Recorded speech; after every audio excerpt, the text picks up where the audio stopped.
ये किसी एक धर्म के बारे में बहस नहीं है, ये बात सबको स्पष्ट होनी चाहिए। किसी धर्म को महान बताने या किसी धर्म को कमतर बताने की ये बहस नहीं है।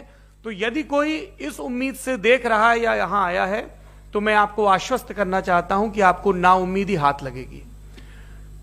इस बहस में बहुत ज्यादा धार्मिक प्रतीकों के इस्तेमाल को लेकर भी ये दोनों लोग जो अभी आपको गंभीर दिख रहे हैं भले लोग हैं, कल शाम को चाय पर मिले थे, बहुत हंसी मजाक भी इनके बीच हुआ था और गलबैयां डालते हुए एक तस्वीर भी हुई थी। ये इस बात का प्रमाण है कि इंटरनेट पर जो हल्ला मचा हुआ है उसके मुकाबले ये दोनों लोग बहुत ही अच्छे शांत ढंग से बहस के लिए राजी हो गए हैं। ट्विटर की बातें ट्विटर तक सीमित, एलन मस्क आजकल उसको एक्स कहते हैं। और अब इस बहस की शुरुआत मैं इन विद्वानों का, हालांकि इनको परिचय की जरूरत नहीं पर हो सकता है, हमें पत्रकारिता में सिखाया जाता है कि नेवर अज्यूम, विज्ञान भी यही कहता है। मुफ्ती शमाइल नदवी साहब इस्लामिक विद्वान, शिक्षाविद हैं, कोलकाता के वाहियान फाउंडेशन के संस्थापक हैं, लखनऊ की प्रतिष्ठित दारुल उलूम नदवतुल उलमा से ग्रेजुएशन किया है, सोशल मीडिया और सार्वजनिक मंचों पर अध्यापन और बौद्धिक कामों में सक्रिय हैं और इस समय इंटरनेशनल इस्लामिक यूनिवर्सिटी मलेशिया से पीएचडी कर रहे हैं। अच्छी बात यह है कि पढ़ाई के साथ साथ ट्रैवल ब्लॉग भी बनाते हैं। पेट्रोनस टावर के सामने का ब्लॉग हमने देखा। हमारे साथ जावेद अख्तर साहब हैं। जावेद अख्तर साहब कवि हैं, शायर हैं, गद्य भी लिखते हैं, फिल्मों के लिए संवाद लिखे हैं, गीत लिखे हैं। इससे इतर ये वैज्ञानिक सोच को लेकर या अपने डिक्लेयर्ड एथिज्म को लेकर भी मुखर रहते हैं और अपने तहीं रैशनैलिटी की बात करते हैं। देवियों और सज्जनों, डज गॉड एग्जिस्ट? इस सवाल का जवाब सब अपने अपने तहीं खोजने की कोशिश कर रहे हैं। कोई इसको गॉड डैम पार्टिकल की खोज बताता है, कोई गॉड पार्टिकल की खोज बताता है, कोई हिग्स बोसान की खोज बताता है, कोई ये सवाल जवाब तलाशने की कोशिश करता है कि मास एग्जिस्टेंस में आखिर आया कैसे, हुआ क्या था, सृष्टि के पहले, समय के पहले क्या था। और कोई ये कहता है कि ये सारी खोजें जिस मस्तिष्क में हो रही हैं प्रकृति के क्रम में, वो कैसे विकसित हुआ। मैं उम्मीद करता हूं कि हम आज इन बुनियादी सवालों के कुछ जवाब हासिल करने में कामयाब हों। मैं सबसे पहले मंच पर आमंत्रित कर रहा हूं मुफ्ती शमाइल नदवी साहब को। आइए सर जी।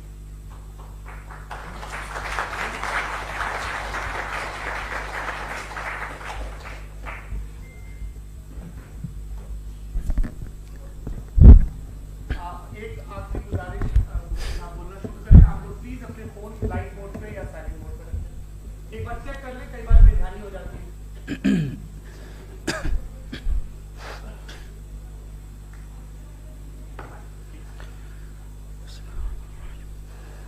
तमाम तारीफें उस क्रिएटर के लिए जिसने इस यूनिवर्स को एक मकसद के तहत पैदा किया है। रिस्पेक्टेड जनाब जावेद अख्तर साहब, मिस्टर सौरभ द्विवेदी और respected audience, thank you all for being here today. आज की डिबेट में चूंकि हम बात करने वाले हैं डज गॉड एग्जिस्ट के टॉपिक पर, तो ये एक ऐसा टॉपिक है जिसके मुताल्लिक कोई भी डिसीजन लेने के लिए अलग अलग स्टैंडर्ड्स हो सकते हैं। लिहाजा डिबेट के शुरू में यह जरूरी है कि हम ये जान लें कि आज के इस टॉपिक में कौन सा स्टैंडर्ड सही होगा और कौन सा गलत होगा। सबसे पहला स्टैंडर्ड जिसे मैं समझता हूं कि हमारे रिस्पेक्टेड जनाब जावेद अख्तर साहब बड़ी तेजी के साथ उसकी तरफ लपकेंगे, वो है साइंस। जबकि साइंस दर हकीकत खुदा के एग्जिस्टेंस को डायरेक्टली साबित करने या उसके एग्जिस्टेंस को डिनाई करने के लिए स्टैंडर्ड नहीं बन सकती। और उसकी वजह क्या है, ये मैं नहीं कह रहा, ये वो लोग कह रहे हैं जो साइंस के एक्सपर्ट्स हैं। नेशनल एकेडमी ऑफ साइंस कहती है science doesn't have the processes to prove और disprove the existence of God. Why? क्योंकि साइंस का ताल्लुक एम्पेरिकल एविडेंस से है और एम्पेरिकल एविडेंसेस का ताल्लुक हमारे नेचुरल और फिजिकल वर्ल्ड से है, जबकि गॉड नॉन फिजिकल और सुपर नेचुरल रियलिटी है। लिहाजा नॉन फिजिकल रियलिटी को आप उस टूल के साथ नहीं चेक कर सकते जिसका काम फिजिकल रियलिटी को तलाश करना है। लिहाजा आज इस डिबेट में गॉड की एग्जिस्टेंस को साबित करने या उसे डिनाई करने में साइंटिफिक एविडेंस को एक्सेप्ट नहीं किया जाएगा। दूसरा स्टैंडर्ड हो सकता है रेविलेशन, कि रेविलेशन के जरिए हम यह साबित करें कि गॉड एग्जिस्ट करता है या नहीं। लेकिन यह स्टैंडर्ड भी आज इररेलेवेंट है। क्यों? क्योंकि रेविलेशन मेरे नजदीक सोर्स ऑफ नॉलेज है, वैलिड सोर्स ऑफ नॉलेज है, लेकिन हमारे जावेद अख्तर साहब के नजदीक ये वैलिड सोर्स ऑफ नॉलेज नहीं है। लिहाजा आज की डिबेट में मैं एक भी एविडेंस किसी भी मजहबी स्क्रिप्चर से नहीं दूंगा, ताकि जावेद अख्तर साहब के लिए वो अनएक्सेप्टेबल ना हो। तीसरा जो मेयार हो सकता है वो है ऑब्जर्वेशन, कि भाई कोई कहे कि हमें खुदा दिखाओ, अगर है तो दिखाओ, या ये कि खुदा के एग्जिस्टेंस पर एम्पेरिकल एविडेंस दो, तो यह है दर हकीकत गलत टूल का इस्तेमाल करना। यह ऐसा ही है कि जावेद साहब मुझसे यह मुतालबा करें कि मुफ्ती साहब आप मेटल डिटेक्टर के जरिए प्लास्टिक डिटेक्ट करके दिखाएं। अब चूंकि प्लास्टिक डिटेक्ट नहीं हो पा रही है, लिहाजा plastic does not exist. No, you are using the wrong tool. इस टूल से प्लास्टिक को डिटेक्ट नहीं किया जाता। लिहाजा मैं समझता हूं कि गॉड के एग्जिस्टेंस पर एम्पेरिकल एविडेंस का मुतालबा करना एक बचकाना मुतालबा है, और हमारे रिस्पेक्टेड जनाब जावेद अख्तर साहब इस स्टेज से अब बहुत आगे निकल चुके हैं। अब बचता है एक ही स्टैंडर्ड, और वो स्टैंडर्ड है अक्ल, लॉजिक, रीजनिंग। और यही वो स्टैंडर्ड है जिसके तहत गॉड की एग्जिस्टेंस को साबित किया जाएगा या गॉड की एग्जिस्टेंस को डिनाई किया जाएगा। लेकिन चूंकि ये बहुत इंपॉर्टेंट और सेंसिटिव टॉपिक है, इसलिए लॉजिकल आर्ग्यूमेंट भी ऐसा होना चाहिए जो डेफिनेटिव हो, इनडेफिनेटिव ना हो, जो 2 और 2 4 की तरह बिल्कुल वाजे हो, जिसे लॉजिकली रिजेक्ट करना पॉसिबल नहीं हो। फॉर एग्जाम्पल हम कहें हमारे रिस्पेक्टेड मिस्टर सौरभ साहब, ये एक इंसान है और तमाम इंसान कॉन्शियस बीइंग है, लिहाजा नतीजा क्या निकला? हमारे सौरभ साहब भी कॉन्शियस बीइंग है। क्या ये इनडेफिनेट आर्ग्यूमेंट है या डेफिनेट आर्ग्यूमेंट है? ये डेफिनेट आर्ग्यूमेंट है। ये 2 और 2 की तरह वाजे है, इसमें किसी तरह जो है लॉजिकली इसको रिजेक्ट नहीं किया जा सकता। तो अगर आज हमारे जावेद अख्तर साहब ऐसी कोई अकली दलील और लॉजिकल एविडेंस दें खुदा के ना होने पर जो डेफिनेट भी हो, तो मैं ये ऐलान करता हूं कि यकीनन मैं उस एविडेंस को कबूल करूंगा और उस पर गौर करूंगा। लेकिन साथ में यह भी ऐलान कर देता हूं प्रेडिक्शन के तौर पर कि ऐसा कोई डेफिनेट आर्ग्यूमेंट कोई नहीं पेश कर सकता। दलील हम देंगे और डेफिनेटिव दलील देंगे, लॉजिकल दलील देंगे, ऐसी दलील देंगे जो एंटायर एथिस्टिक वर्ल्ड उसे रेफ्यूट नहीं कर सकती। चलें अब हम एक एग्जाम्पल सोचते हैं, एक सिनेरियो, सिंपल सिनेरियो। तमाम ऑडियंस से गुजारिश है, हम और आप एक आइसोलेटेड आइलैंड पर हैं, ऐसा आइलैंड जहां पे हमसे पहले कोई कभी नहीं गया। चलते चलते आपके सामने अचानक आपने देखा एक पिंक कलर की बॉल पड़ी हुई है। सबसे पहला सवाल आपके जहन में क्या आएगा कि यह बॉल यहां क्यों आई, कैसे आई, ये पिंक कलर की ही क्यों है? कोई और कलर भी हो सकता था। ये इसी शेप में क्यों है? कोई और शेप भी हो सकता था। नेचुरली आप इस तरफ पहुंचेंगे कि कोई ना कोई है जिसने इन स्पेसिफिक प्रॉपर्टीज के साथ इस बॉल को बनाया है और यहां पे रखा है। चूंकि आप जानते हैं कि ये जो बॉल है इसका एग्जिस्ट करना जरूरी नहीं है, ये एग्जिस्ट कर भी सकती थी, नहीं भी कर सकती थी, और एग्जिस्ट करना ही था तो किसी और फॉर्म में करती, किसी और कलर में करती। अब आप इस बॉल को एक्सपैंड करते चले जाएं, एक्सपैंड करते चले जाएं, एक्सपैंड करते चले जाएं, यहां तक कि ये बॉल यूनिवर्स के साइज की हो जाए। बताइए कि क्या साइज के बढ़ जाने से सवाल बदल जाएगा? हरगिज नहीं बदलेगा। अभी भी सवाल रहेगा, ये यूनिवर्स कहां से आया, इन स्पेसिफिक प्रॉपर्टीज के साथ कहां से आया, क्यों आया, किसने बनाया, यह सवाल उस वक्त भी वैलिड रहेगा। लेकिन यह सवाल अगर हम जनाब जावेद अख्तर साहब से करें तो चूंकि इनका वर्ल्ड व्यू एथिस्टिक है, और सिर्फ इनका नहीं, मतलब जितने भी एथिस्ट हैं और एथिस्टिक वर्ल्ड व्यू को रखने वाले से अगर आप ये सवाल करें कि ये यूनिवर्स कहां से आया, तो इनका जवाब या तो आर्ग्यूमेंट फ्रॉम इग्नोरेंस होगा या डॉगमेटिक होगा।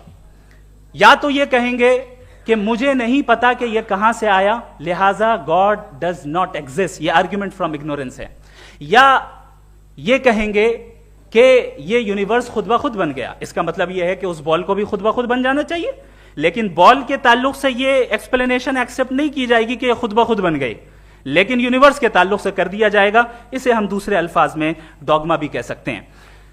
दूसरी चीज, हमारे जावेद अख्तर साहब जरूर गॉड ऑफ गैप्स की मिसाल भी जरूर देंगे और मिसाल देंगे कि पहले जमाने में बिजलियां कड़कती थी तो लोगों ने किसी एक खुदा की तरफ और बारिश होती थी तो दूसरे खुदा की तरफ मंसूब कर दिया, उनके पास दलील नहीं थी। यह हमारा वर्ल्ड व्यू है ही नहीं, यह हमारा वर्ल्ड व्यू है ही नहीं, क्योंकि नेचुरल फेनोमेना के प्रोसेस की इंटरप्रिटेशन को जान लेने से यह कहां से साबित हो गया कि गॉड एग्जिस्ट नहीं करता है। इस पर मैं इंशाअल्लाह अभी आगे बात करूंगा। आप हजरात ये भी देखेंगे और मैं ये एक्सपेक्ट करता हूं कि हमारे रिस्पेक्टेड जनाब जावेद अख्तर साहब जरूर इमोशनल आर्ग्यूमेंट्स भी देंगे, जो कि एक लॉजिकल फेलेसी है जब बात आती है ट्रुथ को डिसाइड करने में। क्यों?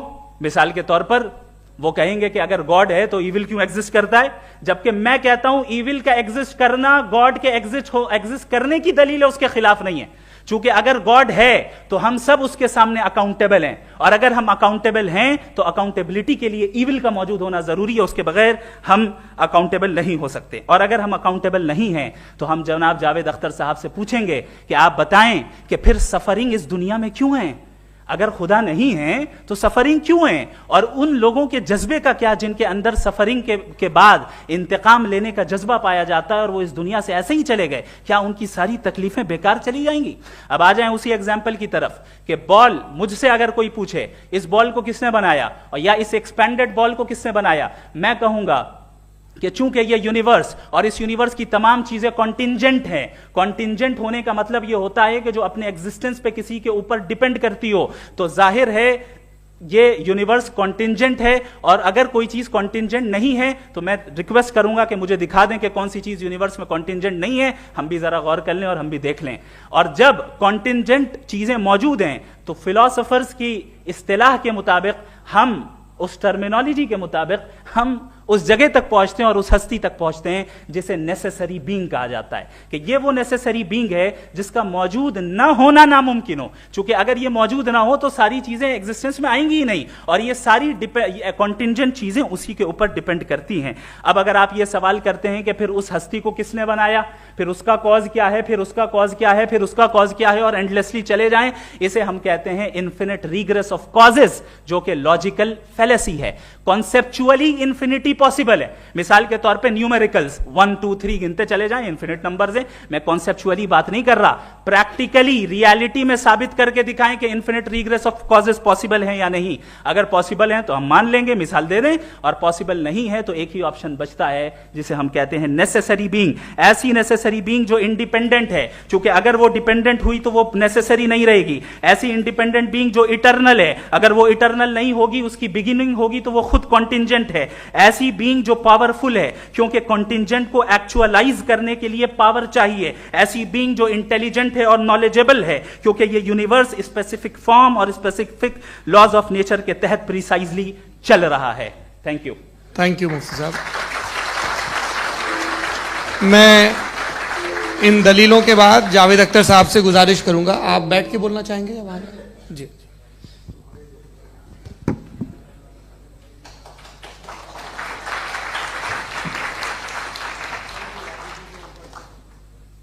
पहले तो मैं मुफ्ती साहब को एक अच्छी खबर देना चाहूँगा कि मेरी नॉलेज साइंस के बारे में बड़ी मामूली है, तो आप फिक्र ना करें उसकी, लेकिन कुछ कॉमन सेंस है मुझ में। देखिए, ये खुदा का तस्वुर कोई नया तस्वुर नहीं है, ये सदियों से रहा है। ये कुछ रिलीजन 3000 साल पुराने होंगे, 4000 साल पुराने होंगे, लेकिन इंसान कोई 10,000 12,000 साल से एग्जिस्ट करता है होमोसेपियन की शक्ल में, और हमेशा कुछ ना कुछ मजहब रहे। ये मजहब जाहिलों के नहीं थे, ये मजहब एक ऐसी ग्रीक सोसाइटी के थे जहाँ बड़े बड़े फिलोसफर पैदा हुए। ये मजहब इजिप्शियंस के थे जिन्होंने पिरामिड्स बनाए थे। ये रोमन्स के थे कि जिनका आर्किटेक्चर और सेनेट यानी पहली बुनियाद डेमोक्रेसी की, लिमिटेड थी मगर डेमोक्रेसी थी, ये उन लोगों ने किए थे। तो इनका जो जुपिटर था, रा था, ज़्यूस था, उन्हें उस पर इतना ही एतमाद था जितना आज किसी मजहबी आदमी को अपने खुदा पे होगा। क्रिश्चियनिटी आने से पहले यूरोप में एक मजहब था, जर्मेनिक रिलीजन। उसका एक खुदा था, उसकी एक बीवी थी, उसके 2 बेटे थे, एक बेटी थी। फिर जर्मनी में जब यूरोप में क्रिश्चियनिटी आई तो वो खुदा, उसकी बीवी और पूरे ख़ानदान चला गया। तो हमने, अगर हम हिस्ट्री देखें तो खुदा जो है वो ज़्यादातर फ़नी है, वो हमेशा रहे नहीं। और वो जो लोग इन्हें मानते थे उनको आप कहें वो तो जाहिल थे, उन्हें तो कुछ पता ही नहीं था, ऐसा नहीं है। वो अपने वक्त में बड़े काबिल लोग थे और अपने वक्त में उन्होंने बड़े बड़े काम किए हैं, फिलोसफर्स थे, साइंटिस्ट थे, लेकिन उनका मजहब कहाँ गया, उनके खुदा कहाँ गए? आज जो खुदा हैं दुनिया में लोग उन्हें मानते हैं। आपको क्या मालूम कि कितने बरसों के बाद क्या होने वाला है? हम यूरोप में देखते हैं तो चर्च खाली हैं। तो वक्त के साथ चीज़ें बदलती हैं। जहाँ तक इसका ताल्लुक है मजहबों का, हर मजहब आपसे एक चीज मांगता है, फेथ। ये फेथ क्या चीज होती है? What is the difference between faith and belief? ये तो बहुत ही अहमखाना बात होगी कि कोई आदमी कहे साहब अगर खुदा है तो मुझे दिखाइए। ये तो जाहिलाना बात हुई। मैंने तो नॉर्थ पोल नहीं देखा है, मगर मैं मानता हूं कि नॉर्थ पोल है। मैं क्यों मानता हूं? इसलिए कि अगर ये दुनिया राउंड है तो उसका कोई टॉप होगा। कुछ लोग हैं जो वहां गए भी हैं, कॉमन सेंस कहता है कि ऐसा होगा, सबूत है, गवाह है, रीजन है। तो ये मेरा फेथ नहीं है। तो फेथ में और बिलीफ में डिफरेंस क्या है? जो मजहब मांगता है आपसे, हर मजहब फेथ मांगता है। फेथ का मतलब यह है कि ना कोई गवाह हो, ना कोई सबूत हो, ना कोई रैशनल हो, ना कोई लॉजिक हो, ना कोई प्रूफ हो, मगर तुम एक बात को मानो। यह है फेथ। वरना बिलीफ होता। अगर इसमें कुछ भी सबूत होते, गवाह होते, तो फिर इसे आप बिलीफ कहते। जैसे मेरा बिलीफ है कि नॉर्थ पोल है, मेरा फेथ थोड़ी है। फेथ इन तमाम शर्तों को रद्द करता है। तो फिर स्टुपिडिटी क्या है? अगर मैं एक बात ऐसी मानूं जिसकी ना कोई लॉजिक है, ना कोई रैशनल है, ना कोई प्रूफ है, ना कोई गवाह है, ना कोई सबूत है, और मैं उसे मानूं, तो ये स्टुपिडिटी हुई। इसे ही भाई कल को मैं यकीन कर लूं कि एलॉन मस्क जो है मेरा भाई है, तो मुझे इंतहाई खुशी होगी, सुकून भी बहुत मिलेगा मुझे। लेकिन और कहे भाई क्यों मानते हो, क्या सबूत है भाई, वो तो अमेरिकन है और तुम तो इंडियन हो, वो तो नस्ल लगे, तुम्हें कभी मिले भी नहीं। साहब देखिए मेरा फेथ है, इस पे बात न किया। फेथ का मतलब ही यह है कि आप प्रूव नहीं कर सकते। अगर आप प्रूव कर सकते हो तो फेथ की जरूरत ही नहीं, फिर तो आप बात करेंगे, आप कितनी बहस कर लीजिए। अल्टीमेटली दुनिया का हर मजहब फेथ पे टिका है, और फेथ का मतलब है एक ऐसा यकीन जिसका कोई सबूत, कोई गवाह, कोई रैशनल नहीं। अब आप ये कहें, क्या आप ये क्यों कह रहे हैं कि साहब ये कायनात किसने बनाई? कमाल ये है कि आपने बताया कि एक आइलैंड पे गए और एक बॉल देखी। आपने ये नहीं कहा कि आइलैंड किसने बनाया, आपको सिर्फ बॉल पे हैरत हुई। हमने आइलैंड पे हमने हैरत नहीं की, होते हैं आइलैंड। इसी तरह ये आइलैंड है, सितारे, ये गैलेक्सीज, ये सब आइलैंड हैं, खला में। हम उन्हें टेकन फॉर ग्रांटेड लेते हैं, हम पूछते नहीं किसने बनाए। आपने जजीरे के बारे में भी नहीं पूछा है। मेरी पैदाइश कैसे हुई? क्या मैं प्लान पैदा हुआ था? I was plan to be born, या एक लकी स्पर्म था जो किसी एक से चिपक गया? मेरी पैदाइश रैंडम। और इंसाफ जिसे आप कहते हैं, इंसाफ का तो नेचर से कोई वास्ता ही नहीं है। जो आप कहते हैं कि एक दिन इंसाफ मिलेगा, इंसाफ is a human concept. Nature में कोई इंसाफ नहीं। अगर शेर हिरन को खा जाता है तो उसे कोई सजा नहीं मिलती। अगर एक आंधी आती है और हरे भरे पेड़ों को उखाड़ के फेंक देती है तो आंधियों की जेल नहीं होती है। नेचर में इंसाफ नहीं, इसलिए मुझे नेचर को इंसाफ की जरूरत भी नहीं। नेचर तमाम एक है। अब हम कहें कि साहब ये देखिए जो मैंने खाना खाया था, ये मेरी आंख तो नहीं यूं कर दिया उसे, तो इसे सजा मिलनी नहीं। वो सिस्टम है, ऐसे ही चल रहा है। नेचर बगैर इंसाफ के है। इंसाफ इज अ ह्यूमन कॉन्सेप्ट। तो जो आपसे कहता है कि मैं तुम्हें इंसाफ दूंगा, वो इंसानी जहन की पैदावार है। ये नेचुरल है ही नहीं, ये आसमानी है ही नहीं। नेचर का तसव्वुर, इंसाफ का तसव्वुर। भाई आप साथ मिलते हैं, अब आप लेफ्ट हैंड ड्राइव कर लें, ये क्या है?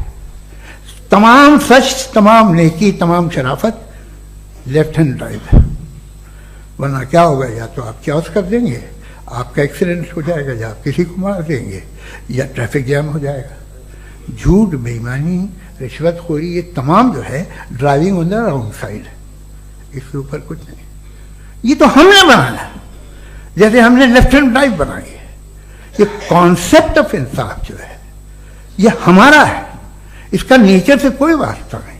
शेर खा जाता है हिरन को, उसे जेल होती है क्या? कुछ भी नहीं, है ही नहीं। तो ये जो दुनिया के रिलीजन प्रॉमिस करते हैं आपसे इंसाफ, इसी से मालूम होता है कि ये मैन मेड है। ये तसव्वुर कहीं और का है ही नहीं। जो नेचर है, कुछ लोग कहते हैं नेचर ही खुदा है, तो नेचर में तो इंसाफ नहीं कहीं। और आप वादा कर रहे हैं कि तुम्हें मरने के बाद इंसाफ मिलेगा। मुझे अगर मिलेगा तो मैं बहुत खुश होऊंगा, लेकिन मैं यकीन नहीं कर पाता हूं, इसलिए कि मैं फेथ नहीं पैदा कर सकता। The very fact that religions demand faith, इसका मतलब है कि उनके पास जस्टिफिकेशन नहीं है। अच्छा साहब, फिर रिलीजन अगर मॉडरेशन में है, कोई सा भी नहीं, वो आप में कुछ खूबियां भी पैदा करता होगा, देखिए उससे ये फायदा है, वो फायदा है। अल्कोहल जो है वो ज्यादातर दवाओं में यूज होती है, और एक सर्वे किया गया था अमेरिका में कि लॉन्जिटिविटी किन लोगों की है। तो एक तरफ वो लोग थे जो शराब पीते ही नहीं थे, और एक तरफ वो थे जो एक बोतल शराब रोज पीते थे। सबसे ज्यादा लंबी उम्र की है जो 2 पैक नाप के शराब पीते और खाना खाते हैं। मगर हम शराब को बुरा समझते हैं, मैं भी बुरा समझता हूं। क्यों? ऐसा होता नहीं। कुछ चीजों में आदत होती है जो बढ़ती है। आज तक में एक आदमी दूध पीता है, आप 10 साल बाद भी मिलेंगे तो एक ही गिलास पीता होगा। ऐसा नहीं होता, सुबह से दूध पीता रहता है। मिल्कोहलिक मैंने नहीं देखे, अल्कोहलिक होते हैं। ये टेंडेंसी है मजहब की कि वो बढ़ता है, जैसे कैंसर बढ़ता है, जैसे शराब बढ़ती है। कुछ लोग होंगे जो उसे सही तरह से यूज करते हैं। मुझे यकीन है कि हमारे मुफ्ती साहब भी उनमें से एक, इनसे बहुत खुशी हुई मुझे इनसे मिलकर। लेकिन कितने लोग हैं कि आज आप देखते हैं दुनिया में जो तबाहियां हैं, इनमें कितना हाथ है उन लोगों का जो बिलीवर कहते था मजहब ये नहीं कहता, ना कहता होगा, मगर जब ये मजहब पीते हैं तो ऐसे बिहेव करते हैं।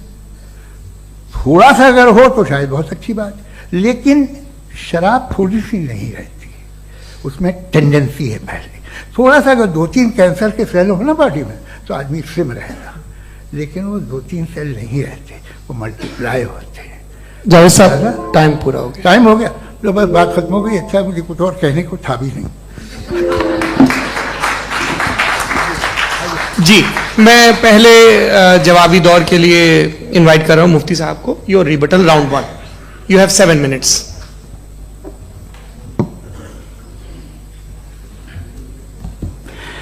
Thank you very much Javed साहब। आपकी बात को सुनकर बड़े महजूज हुए हम लोग। महजूज, do you understand? We enjoyed. Okay, अब थोड़ा सा लॉजिकली उसको हम लोग देखते हैं। दरअसल हम लोगों ने कल गुजारिश की थी मुफ्ती साहब से भी, जावेद साहब से भी, कि हिंदुस्तानी जबान आम फहम सबको समझ में आ जाए, और जहां कहीं आप मुश्किल शब्द इस्तेमाल करें वहां बताते भी चलें। Thank you. तो सबसे पहले हमारे रिस्पेक्टेड जावेद साहब ने हवाला दिया कि खुदा फानी है। कितने मजहब आगे चले गए, किसी ने जुपिटर को खुदा माना, किसी ने किसी को माना। मैं कहता हूं जिसने कॉन्टिंजेंट चीज को खुदा माना, गलत माना, वो खुदा ही नहीं, वो खुदा ही नहीं है। हम तो नेसेसरी बीन को साबित करने बैठे हैं, वो नेसेसरी कॉज जो इटरनल है, जो अबदी भी है और अजली भी है। हम किसी और को साबित करने नहीं बैठे। दूसरी चीज, उन्होंने कहा कि फेथ एंड बिलीफ ये एक ऐसी डेफिनेशन है फेथ की जो इन्होंने पहली मर्तबा पेश की है, या माफ कीजिएगा इन्होंने पहली मर्तबा पेश नहीं की है, रिचर्ड डॉकिंस ने पहली मर्तबा पेश की है। मुझे मालूम है ये सोर्स कहां से है। एपिस्टेमोलॉजिकली फेथ और बिलीफ का फर्क आप इस तरह नहीं कर सकते सर। फेथ सही भी होता है, गलत भी होता है, बिलीफ सही भी होता है, गलत भी होता है। जो लॉजिक, रीजन और एविडेंस से बैक्ड होगा वो फेथ सही होगा। और आप जिस फेथ की बात कर रहे हैं कि इलॉजिकल है और उसके पीछे नहीं है, तो we are on the same page. हम नहीं मानते उस फेथ को, जो फेथ ऐसा हो जिसके पीछे कोई लॉजिक ना हो, एविडेंस ना हो, हम नहीं मानते। हम तो उस फेथ के कायल हैं जिसके पीछे लॉजिक हो और एविडेंस हो। तो बिलीफ सही भी होता है, गलत भी होता है, फेथ भी सही होता है और गलत भी होता है। तो आज फेथ और बिलीफ के डिफरेंस पे बात नहीं हो रही। आज आप चाहे फेथ एक्सेप्ट कर लें या बिलीफ एक्सेप्ट कर लें, आज ये बात होगी कि ट्रूथ क्या है, चाहे ट्रू बिलीफ सही है या ट्रू फेथ सही है, और फॉल्स फेथ क्या है और फॉल्स बिलीफ क्या है, बात इस पे हो रही। दूसरी चीज इन्होंने पूछा स्टुपिडिटी फिर क्या है। अगर फेथ, रिलीजन स्टुपिडिटी नहीं है तो और क्या है? चूंकि फेथ का मुतालबा करते हैं तो स्टुपिडिटी क्या है? मैं कहता हूं स्टुपिडिटी एथिज्म है। उसकी वजह यह है कि आप एक सड़क पे जा रहे हो और आप किसी गार्डन में जाएं और देखें वहां लिखा है फूलों के साथ I love Javed Akhtar, and I really do, I love you sir. तो जब आप वहां पर पहुंचे तो वहां पहुंचकर अब ये बताएं, क्या आप ये कहेंगे वाह व्हाट अ नेचुरल सिलेक्शन? ये क्या नेचुरल सिलेक्शन है? नहीं, ये प्रिसाइजली डिजाइंड है, इसके पीछे डिजाइनर है। लिहाजा अगर कोई एक ऐसी कॉमन सेंस की बात को कबूल नहीं कर रहा है कि यूनिवर्स जो इतने प्रिसाइजली काम कर रहा है, हम कह दें कि खुद ब खुद बन गई, मैं समझता हूं इससे बड़ी स्टुपिडिटी और कुछ नहीं है। ये रैशनल चीज है। फिर हमारे सर ने कहा कि आपने बॉल पे फोकस किया, आइलैंड पे फोकस नहीं किया। अरे आइलैंड को किसने बनाया यही समझाने के लिए तो बॉल की मिसाल दे रहा हूं। और बॉल भी कॉन्टिंजेंट है, आइलैंड भी कॉन्टिंजेंट है, दोनों नेसेसरी बीइंग का मुतालबा करते हैं। आगे इन्होंने कहा कि नेचर में कोई इंसाफ नहीं है। हम डिसाइड करते हैं कि मोरालिटी क्या होती है, इंसाफ क्या होता है। हम डिसाइड करते हैं, जैसे ड्राइविंग सीट में ट्रैफिक वाला, ये तो किसी खुदा ने नहीं कहा, ये है, इसे कहते हैं फॉल्स इक्विवेलेंस। ये एक लॉजिकल फेलेसी है। आपने जो है मिसाल दी ड्राइविंग की और ट्रैफिक की, ये सब्जेक्टिव मोरालिटी है। आप सब्जेक्टिव मोरालिटी को मिसाल बनाकर ऑब्जेक्टिव मोरालिटी के ऊपर नहीं थोप सकते। इंसाफ ही ऑब्जेक्टिव मोरालिटी। अगर आप ये कहते हैं कि नेचर में इंसाफ नहीं है, तो इंसाफ का न होना ये नेचुरल हुआ, तो फिर नेचर को नेचर रहने दे। क्यों हम इतना स्ट्राइव कर रहे हैं दुनिया में इंसाफ लाने के लिए? ये तो इलॉजिकल बात है, इरैशनल बात है। इसलिए बहुत सी चीजें ऐसी हैं जो ऑब्जेक्टिवली जो है इविल या गुड हैं, और बहुत सी चीजें ऐसी हैं जो सब्जेक्टिवली हैं। सब्जेक्टिवली जो मोरल होता है या इमोरल होता है, उसको हम सोशल कंसेंसस से या पर्सनल प्रेफरेंस से डिसाइड करते हैं। लेकिन जो ऑब्जेक्टिव मोरालिटी है, जिसमें इंसाफ आया, जो इन्होंने बार बार रिपीट किया, ये ऑब्जेक्टिव है, सब्जेक्टिव नहीं है। अगर आप कहते हैं ये सब्जेक्टिव है, तो मेरा सवाल आपसे यह है, क्या सोशल कंसेंसस के जरिए अगर जुल्म को सही करार दे दिया जाएगा तो आप जुल्म को जस्टिफाई करेंगे? दूसरी चीज इन्होंने यह कहा कि 2 पैक शराब पी लें तो वो उतने पे नहीं रहता, बढ़ जाता है। यही मामला मजहब के साथ है। 2 पैक आप पी लें, बढ़ेगा। तो ये एक ऐसी मिसाल है, इसको कहीं भी फिट कर लें कि आप एथिज्म पे जब फिट करें, जब आप 2 पैक एथिज्म का लेंगे ना, तो वो बढ़ बढ़ के नॉर्थ कोरिया बनेगा। Thank you.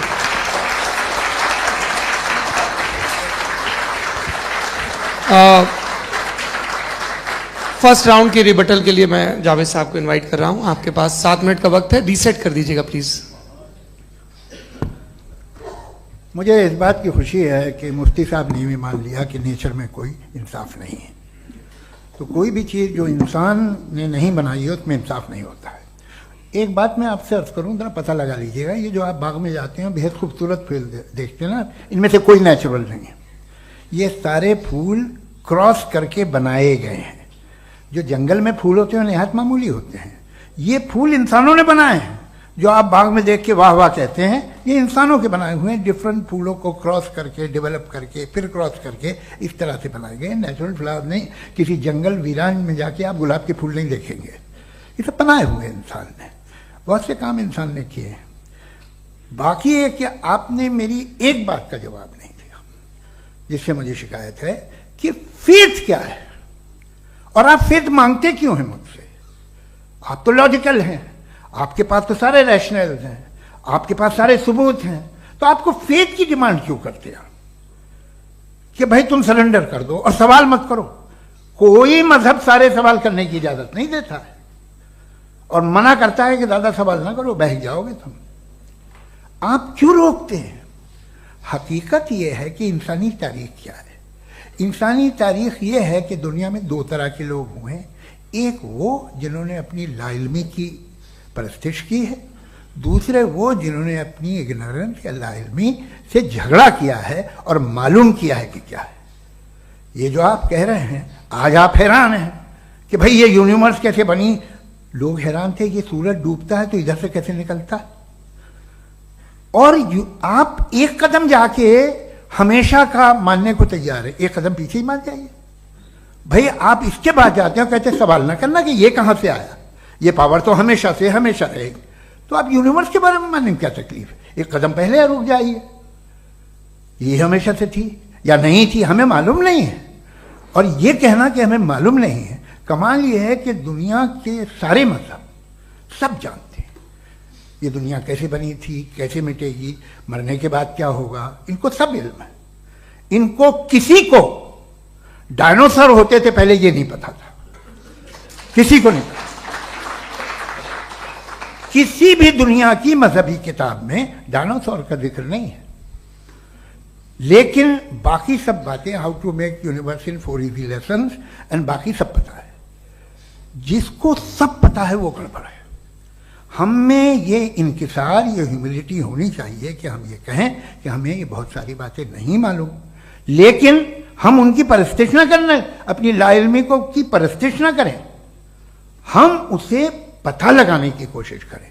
जिस दुनिया में आप बैठे हैं सर, ये हॉल जो है, ये इलेक्ट्रिसिटी जो है, ये माइक जो है, जिस हवाई जहाज से आप आए थे, वो जिस कार से आप यहाँ आए हैं, ये सब उन लोगों की बनाई हुई है जिन्होंने सवाल किए थे। ये दुनिया जिसमें आप आज आराम से हैं, ये उन लोगों की बनाई है कि जिन्होंने सवाल किए थे। और हर स्टेज पे इन सवालों को मकरूह कहा गया था, गलत कहा गया था। आप जरा तारीख पढ़िए, एक बड़ी दिलचस्प किताब है बर्ट्रैंड रसेल की, जिसमें उसने रिलीजन एंड साइंस कि कब से रिलीजन जो है साइंस के अगेंस्ट है। और हद तो यह है कि भाप के इंजन के खिलाफ थे, स्टीम इंजन के भी खिलाफ थे, और फतवे हुए उन पे, वेटिकन ने दिए। तो ये हमेशा, अभी जैसे ही ये राइट विंगर आते हैं अमेरिका में पावर में, तो वो जो अपना ये क्या बोलते हैं उसे, सीड क्या वर्ड है, सीड क्या जो, हाँ नहीं सीड जो होते हैं जिस पे जी, नहीं भाई, वो जो ह्यूमन बॉडी के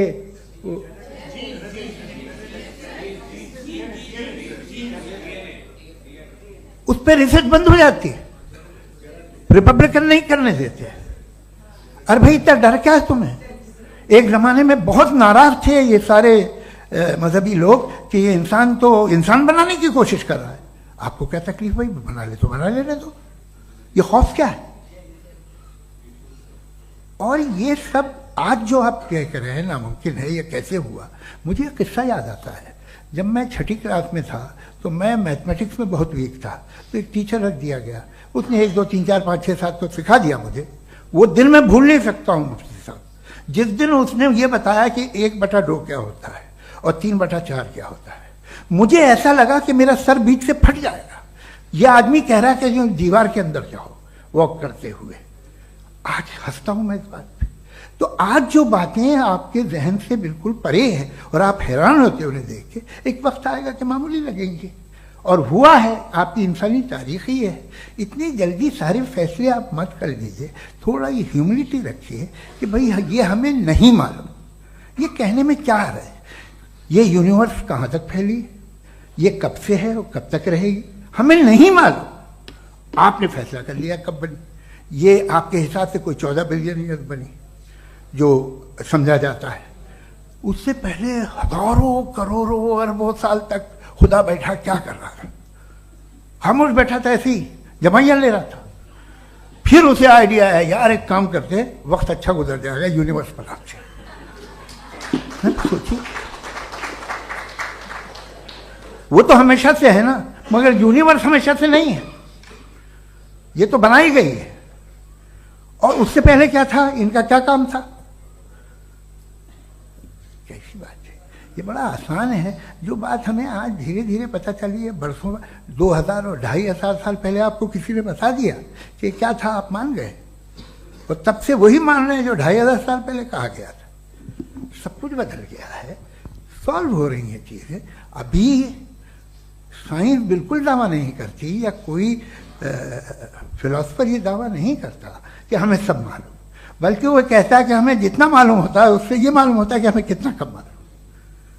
तो हम अपनी जहालत से लड़े, उसकी परस्तिश न करें। जी, टाइम है। Thank you so much. मैं तर्कों की इस श्रृंखला में राउंड 2 के लिए मुफ्ती साहब को आमंत्रित कर रहा हूं। आपके पास एक बार फिर से 7 मिनट का वक्त है। शुक्रिया। जनाब जावेद अख्तर साहब कई मर्तबा दोहरा रहे हैं कि फेथ का मतलब बताइए, फेथ का मतलब बताइए। मैंने बता दिया, फेथ सही भी होता है, गलत भी होता है। और आज हम फेथ पे बात नहीं कर रहे, हम ट्रूथ और डज गॉड एग्जिस्ट पे बात कर रहे हैं।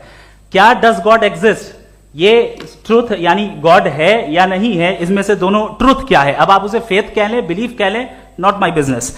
उसके बाद आपने कहा कि भाई सवाल करने से मजहब रोकता है। मैं कहता हूं जो रोकता है वो रोकता होगा, मैं नहीं रोकता, बल्कि सवाल करें, सवाल करना चाहिए। सवाल कर करके तो हम आगे बढ़ते हैं, तरक्की करते हैं, और इसीलिए मैं आज यहां पे आया हूं। लेकिन सवाल सिर्फ खुदा से नहीं होगा, आपसे भी होगा। सवाल एथिज्म से भी होगा, सवाल सिर्फ मजहब से नहीं होगा, सबसे होगा। और आज मैं सवाल करूंगा और उम्मीद है कि आप जवाब देंगे। अभी तक आपने वैसे कॉन्टिंजेंसी आर्गुमेंट का कोई जवाब नहीं दिया। चलें, आपने कहा यूनिवर्स के बारे में इटर्नल क्यों नहीं बोल देते। ये चूंकि लॉजिकली पॉसिबल ही नहीं है कि यूनिवर्स इटर्नल हो। यूनिवर्स एक कॉन्टिंजेंट चीज है जो टाइम एंड स्पेस के पाबंद है, टाइम एंड स्पेस से बाउंड है। जो टाइम एंड स्पेस से बाउंड होगा वो कॉन्टिंजेंट होगा, जो कॉन्टिंजेंट होगा वो उसकी बिगिनिंग हुई होगी, जिसकी बिगिनिंग हुई होगी वो इटर्नल नहीं हो सकता। ये तो कॉमन सी बात है। आपने कहा कि किसी मजहबी किताब में डायनासोर का जिक्र नहीं है। अफसोस कि आज तक किसी मैथमेटिक्स के किताब में मुझे डायनासोर का जिक्र नहीं मिला। तो इसका मतलब मैथमेटिक्स की किताब बेकार है? नहीं, उसका वो टॉपिक नहीं है। रेवलेशन का और मजहबी किताबों का टॉपिक ये नहीं है कि आपको आके बताए साइकिल कैसे बनाते हैं, या आकर ये बताएं कि जो है डायनासोर कब था। वो तो मोरालिटी सिखाने आया है, गॉड के बारे में बताने आया, नॉन फिजिकल रियलिटी की हकीकत को सिखाने के लिए आया। रिलीजियन साइंस को रोकता है? नहीं रोकता। अगर रोकता है तो गलत करता है। रिलीजियन साइंटिज्म को रोकता है, जिसमें हमारे जावेद साहब मुब्तला है। साइंस और साइंटिज्म में फर्क है। साइंटिज्म यह है कि आप समझें कि साइंस और साइंटिफिक मेथोडोलॉजी ये नॉलेज को हासिल करने का वाहिद सोर्स ऑफ नॉलेज है। यह है साइंटिज्म। हम इसे रिजेक्ट करते हैं। हम साइंस को तो तरक्की करते हैं, भाई आप हमारी पूरी तारीख कर लें, पढ़ लें तो आपको पता चल जाएगा। बहरहाल ये अलग टॉपिक है। उसके बाद इन्होंने एक लफ्ज कहा, वेटिकन ने फतवा दिया। वेटिकन का फतवे से कोई ताल्लुक नहीं है, दोनों कॉन्ट्राडिक्टरी अल्फाज हैं। उसके बाद उन्होंने कहा कि भाई हमें नहीं मालूम। अगर नहीं मालूम तो क्लियरली कह देना कि नहीं मालूम है, इसमें क्या हरज है। तो वही तो मैं कह रहा हूं ना कि आप कह दें कि नहीं मालूम, लेकिन क्लेम क्यों कर रहे हैं कि गॉड एग्जिस्ट नहीं कर रहा है। आप कह दें नहीं मालूम है, हो सकता है हो सकता ना हो, लेकिन आप क्लेम कर रहे हैं। The moment you say God does not exist, this is a claim, and now the burden of proof is upon you too, जैसे हमारे ऊपर है। और क्यों है मैं बताता हूं, क्यों है ये भी मैं बताता हूं। फिलोसॉफिकली जो क्लेम होता है ना, सिर्फ ये नहीं होता कि इंसान कहे पॉजिटिव क्लेम करे और नेगेटिव क्लेम करे तो बर्डन ऑफ प्रूफ नहीं है। आप मिसाल के तौर पे मैं कहूं कि फुला उस कमरे में कोई नहीं है, मैंने एक नॉलेज का क्लेम किया है। उस कमरे में कोई नहीं है, मैंने एक नॉलेज का क्लेम किया। या तो मैं कहूं मुझे नहीं पता, हो भी सकता है नहीं भी हो सकता है, this is not a claim. लेकिन जब मैं कह रहा हूं कि वहां कोई नहीं है, या मैं कह रहा हूं वहां कोई है, दोनों क्लेम है और दोनों के ऊपर बर्डन ऑफ प्रूफ है। हमारे ऊपर भी बर्डन ऑफ प्रूफ है। मैंने कंटिजेंसी आर्ग्यूमेंट दिया, इसे तोड़कर दिखाइए। आखिरी चीज, इन्होंने कहा कि खुदा दुनिया बनाने से पहले 150 साल पहले या करोड़ों साल पहले क्या कर रहा था? अरे हजरत, चलें, बहरहाल मैं जवाब दे देता हूं, आप हमारे रिस्पेक्टेड पर्सनालिटी हैं, अगर आप नहीं होते तो मैं ऐसे एंटरटेन ही नहीं करता। टाइम, ये 100 साल पहले या 100 साल बाद, पहले बाद में अभी, ये वो अल्फाज हैं जिनका ताल्लुक टाइम से है। टाइम शुरू ही हुआ है यूनिवर्स की बिगिनिंग के बाद, तो उसके पहले खुदा क्या कर रहा था? सवाल इलॉजिकल है, ये फेलेसी है। यानी आप ये कह रहे हैं कि यूनिवर्स के बनने से पहले खुदा क्या कर रहा था? टाइम के बनने से पहले, पहले का ताल्लुक टाइम से, टाइम उस वक्त था ही नहीं, तो ये सवाल ही इनवैलिड है खुदा के ताल्लुक से।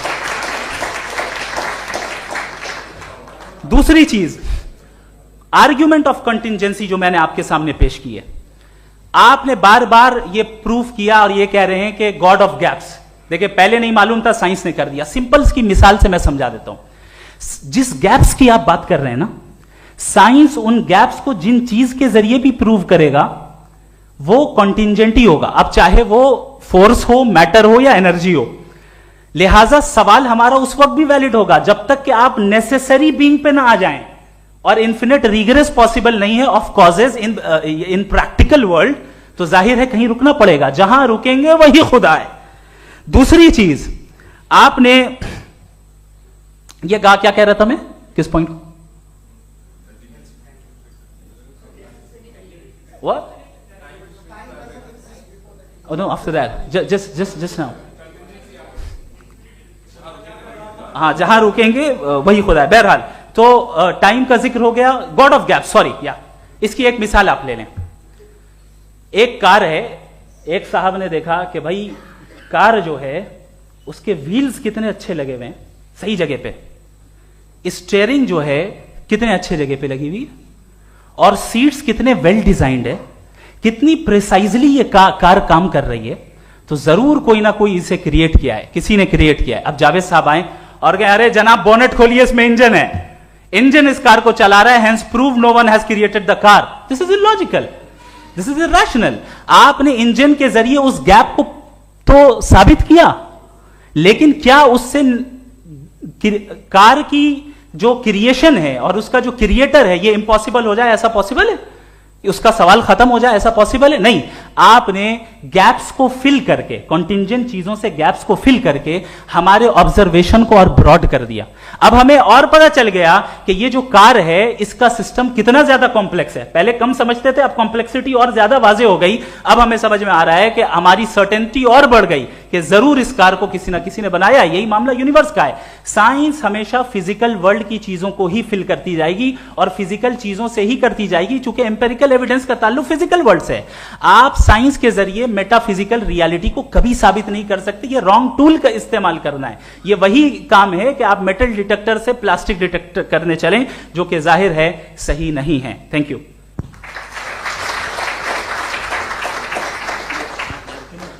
जी, ये आर्ग्यूमेंट का राउंड 2 है। हाँ। 7 मिनट है। पहले तो मैं आपसे अर्ज करूं कि आपने कहा कि जब कायनात ही नहीं थी तो वक्त भी नहीं था, कुछ भी नहीं था। कैसे नहीं था? खुदा था, एक एग्जिस्टेंस तो था ना खुदा का। तो जब खुदा था तो वक्त भी होगा। ऐसा नहीं कि कुछ भी नहीं था, खुदा था। अच्छा, बाकी एक आपने कहा साहब आप साबित कीजिए, आपके पास भी लॉजिक है या मेरे पास भी लॉजिक है।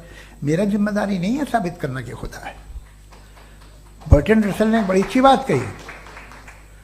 बर्टन रसल ने बड़ी अच्छी बात कही। मैं आपसे अगर ये दावा करूं कि एक चाय की केतली मरीख के चारों तरफ घूम रही है, मार्स के चारों तरफ, तो यह आपका काम नहीं है कि आप साबित करें कि कोई चाय की केतली नहीं है। यह मेरा काम है, मैंने दावा किया है। यह दावा तो मजहबी लोग करते हैं कि खुदा है। मैं क्यों साबित करूं कि नहीं है? जब तक आप मुझे कन्विंस नहीं कर देंगे मैं नहीं मानूंगा। आपकी जिम्मेदारी है, मेरी जिम्मेदारी नहीं है। दोयम ये कि ये जो आप कह रहे हैं, जो गैप्स हैं, ये गैप जब जब किसी मजहब को चैलेंज करते हैं, जब ऐसा कोई बात आती है तो हंगामा हो जाता है कि जब वो चैलेंज करें किसी फेथ को। ये तमाम साइंस जो है इसे मुख्तलिफ जगहों पे मुख्तलिफ वक्तों में मजहब ने रोकने की कोशिश की है। ये किताब है religion and science, Burton Russell की, पढ़िएगा, अच्छी लगेगी आपको। तारीख ही है साइंस, मजहब की साइंस से उसका यही रिश्ता है। अच्छा, अब ये हम सोचें कि बहरहाल ये वजूद जो है मजहब और ये बिलीव इन गॉड इंसान को बेहतर बना देता है, तो एक काम कीजिए, हिंदुस्तान वर्ल्ड का नक्शा लीजिए और मार्क कीजिए कि रिलीजन कहाँ कहाँ ज़्यादा है, कहाँ कहाँ, चाहे वो लैटिन अमेरिका हो या मिडल ईस्ट हो या फार ईस्ट हो या हिंदुस्तान के वो इलाके जहाँ मजहबियत ज़्यादा है। रख दीजिए नक्शा अलग। अब दूसरा नक्शा कि कहाँ कहाँ नाइंसाफ़ी, रिप्रेशन, औरतों के हुकूक की पामाली, जुल्म, डिक्टेटरशिप कहाँ है, नक्शा एक ही होगा। तो आप मुझे बताएं कि जो इसका तरकीब इस्तेमाल क्या है, खुदा का तरकीब इस्तेमाल तो बताइए। आप छोटी सी दवा सड़क पे बेचते हैं उसकी भी तरकीब इस्तेमाल बताते हैं, इसके इस्तेमाल से तो फायदे नहीं हुआ किसी को। जो सारे के सारे खराब मुल्क हैं, खराब समाज है, वो सारे जुल्म खुदा के नाम पे करते हैं। वो गलत करते हैं, सही करते हैं, मुझे क्या लेना देना उससे। इस्तेमाल से मालूम होता ना। एक विस्की की बोतल कभी शायद देखी हो आपने, लाल रंग की होती है, उस पर रोशनी और छपड़ा इंतहाई खूबसूरत लगती है, क्या बिगाड़ रही है किसी का, उसका इस्तेमाल गलत है, इसलिए आप उसे नापसंद करते हैं। इसका इस्तेमाल गलत है, इस तसव्वुर का इस्तेमाल ही गलत है और हमेशा से गलत हुआ है। आप देख लीजिए, इंसानी तारीख देख लीजिए, आज देख लीजिए, हिंदुस्तान देखिए, दुनिया देख लीजिए क्या हो रहा है। इसे कैसे इस्तेमाल कर रहे हैं फेथ वाले लोग, क्या फेयर हैं, जस्ट हैं, जो अपने खुदाओं पे यकीन रखते हैं, वो किस तरह के लोग हैं? वो लोगों को इंसाफ देते हैं, वो बेहतर इंसान बने। तो इस दवा का फायदा क्या है? चलो बहुत फायदा हो रहा तो मैं इस्तेमाल कर लूंगा, मुझे तो इस दवा का कोई फायदा दिखता ही नहीं। मुझे तो ऐसा लगता, मैं एक और बात बताऊं, अगर कोई आदमी मजहबी है और अच्छा आदमी है तो मैं उसकी बहुत इज्जत करता हूं, इसलिए कि मेरा ख्याल है मजहबी आदमी का अच्छा होना मुझसे अच्छा होने से ज़्यादा मुश्किल है। भाई हर चीज़ की एक लिमिट है, आप इतना भाग सकते हैं, इतना नहीं भाग सकते, इतना वजन उठा सकते, इतना नहीं उठा सकते, इतना दूर देख सकते हैं, इतना दूर नहीं देख सकते। उसी तरह कॉमन सेंस कहता है कि आप में नेकी का भी एक कोटा होगा। अब आप अगर सुबह जाते हैं अपनी इबादत गाह और इबादत करते हैं तो बाहर निकलते हैं तो आप तो यही महसूस करते हैं कि आपने एक बहुत अच्छा काम किया, आपकी नेकी का एक बहुत बड़ा कोटा खर्च हो गया जिससे किसी का कोई फायदा नहीं हो। मैं तो नहीं जाता हूँ तो मुझे तो किसी को खाना खिलाना पड़ेगा, किसी बेवा की मदद करनी पड़ेगी, मैं अपना कोटा कैसे कंज्यूम करूं? आप अपना कोटा सारे मजहबी लोग इंतहाई यूजलेस कामों में यूज करते हैं, उसके बाद भी अगर आप में बच्ची है थोड़ी सी शराफत तो भाई वाह क्या बात है।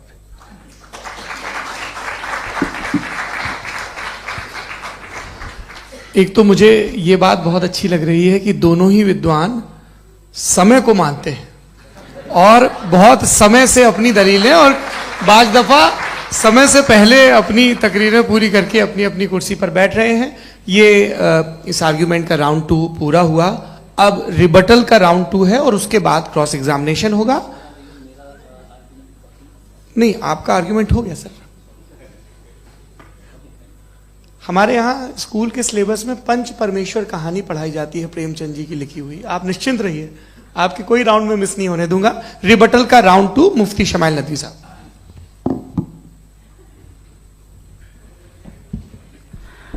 असल में जो हकीकी प्रॉब्लम है, असल प्रॉब्लम है वो ये है कि जावेद साहब के पास कॉन्सेप्ट ऑफ गॉड क्लियर नहीं है।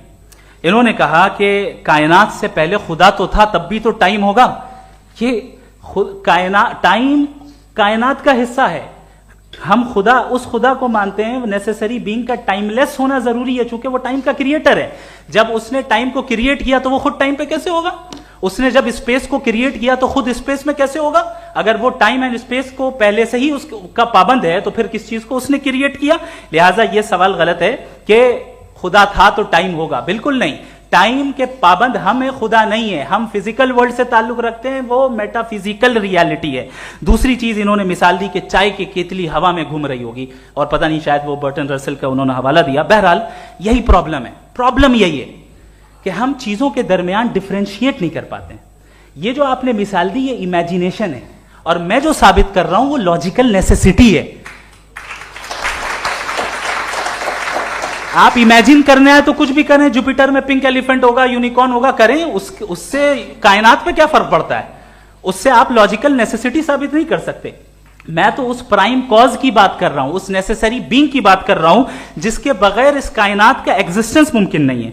दूसरी चीज, मजहब को साइंस चैलेंज करती है वगैरह वगैरह, ये हमारा टॉपिक ही नहीं है। मैं इस पे बात करूंगा तो फिर मेरा वक्त चला जाएगा। मजहब के ऊपर चूंकि हमारी डिस्कशन नहीं है, साइंस को मजहब और बिलखुसूस मैं और हमारा वर्ल्ड व्यू कम से कम साइंस को पीछे नहीं करता है, साइंटिज्म की मजम्मत करता है। इसकी वजाहत मैंने पहले कर दी। दूसरी चीज इन्होंने कहा वर्ल्ड का नक्शा लीजिए, वर्ल्ड मैप लीजिए, दो अलग अलग जगह की। हजरत, मैंने ये होमवर्क किया था और मैंने मिडिल ईस्ट का एक नक्शा लिया और यूरोप का एक नक्शा लिया, ये मजहबी इलाका और ये लिबरल और एथीस्ट इलाका। मुझे पता चला कि सबसे ज्यादा रेप केसेस जो हैं वहां पर है।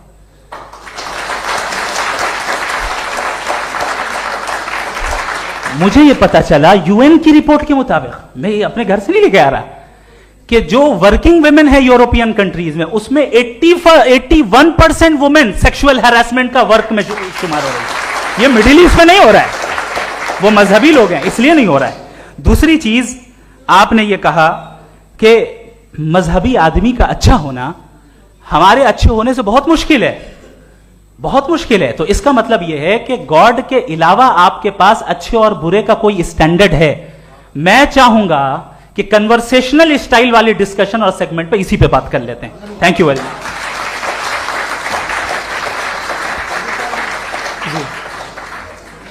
ये रिबटल का राउंड 2 है, आपके पास 5 मिनट का वक्त है और इसके बाद क्रॉस एग्जामिनेशन शुरू करेंगे। आप चाहें तो जो इन्होंने सवाल पूछे उनके जवाब आप रिबटल में भी दे सकते हैं। जी जी, देखिए पहले तो ये बात कि ये मिसाल गलत नहीं है, गलत है।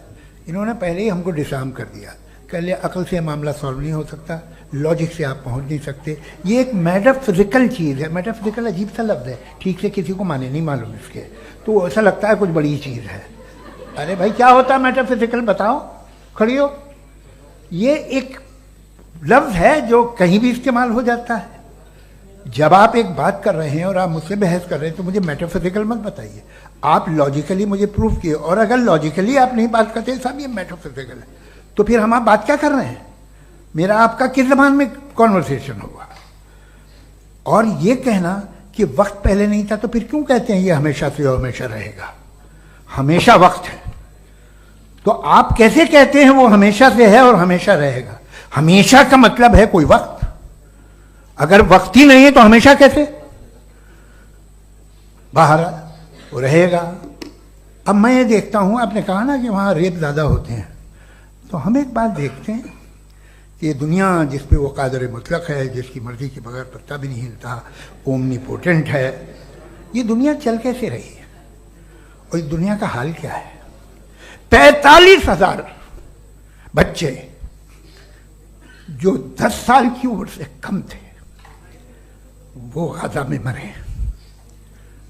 भूख से काला हांडी में बच्चे मरते हैं और डिप्थेरिया से मरते हैं। डिप्थेरिया अजीब मर्ज है, गले में जाली बनना शुरू होती है, बच्चा नीला हो जाता है, गरीब का बच्चा, इसलिए कि उपास इलाज में। ये कादर मुतलक है जो चाहे कर दे, इससे आप दुआएं मांगते हैं हमारी ये काम कर दे वो कर दे, तो इसका मतलब डे टू डे लाइफ में वो इंटरफेयर करता है और ये देख रहा है वो। अगर वो वाकई भी है फॉर डिस्कशन से, तो मैं जब दुनिया देखता हूं तो मेरे दिल में उसके लिए कोई इज्जत नहीं पैदा होती। ये क्या कर रहे हो तुम पूरे ऑल पावरफुल हो, ओमनीपोटेंट हो, ओमनी प्रेजेंट हो। तुम तो वहां गाजा में रहे होगे ना, तुम हर जगह हो। तुम देख रहे थे कि बच्चे की कैसे धज्जियां उड़ रही, तुम देख रहे थे और तुम चाहते हो मैं तुम्हारी परस्तिश करूंगा, तुम हो भी। अरे यार, इसके अच्छे तो हमारे चीफ प्राइम मिनिस्टर हैं, कुछ तो ख्याल करते हैं। कमाल है, आप किसकी इबादत कर रहे हैं? अगर वो है भी, ये दुनिया नाइंसाफी से, जुल्म से, जबर से, तशद्दुद से भरी हुई। और आप ये मत कहिएगा कि वो देख रहा है और वो बताएगा एक दिन। अगर वो देख रहा है और इंटरफेयर नहीं करता तो आप दुआ क्यों मांगते? आप कहते हैं मेरा ये काम करा दे, इसके मतलब है वो दखल दे सकता है, वो आपको नौकरी दिलवा सकता है, भले दूसरे आदमी को न मिले, मगर आपका काम कर देगा चूंकि आपने दुआ मांगी है। तो जब वो आपको नौकरी दिला सकता है, लड़की की शादी कर सकता है, बेटे को ग्रीन कार्ड दिलवा सकता है, तो कम से कम ये जो मर रहे हैं बच्चे, इनको रोक दे, कुछ तो करे। मुझे तो दुनिया में, इस दुनिया का कोई मालिक है, इसका ओमनीपोटेंट कोई रूलर है, और ये दुनिया ऐसी चल रही है। मैं तो चाहूंगा कि भाई ना हो, अगर हो तो बड़ी शर्मिंदगी की बात है। शुक्रिया।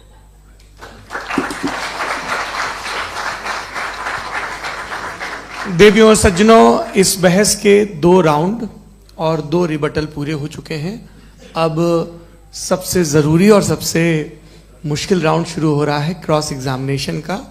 अब इन विद्वानों की सज्जनता की एक परख भी होगी, और वक्त हमने 16 मिनट का तय किया है। पहला सवाल आप पूछना चाहेंगे? जी बिल्कुल। पहले बोले भी आप आप माइक ले लीजिएगा हाथ में, ये नीचे से ऑन। जी मैं बोलता हूँ, ये डायस हटा सकते हैं क्या हम थोड़ा क्विकली? डायस पीछे कर दीजिए बस थोड़ा सा, है, ताकि ये जो दाएं बाएं लोग बैठे हैं, इसे हटा ही दीजिए। अब हम वहां तो जाने वाले नहीं। आराम से आराम से दोनों तरफ से हटा दीजिए।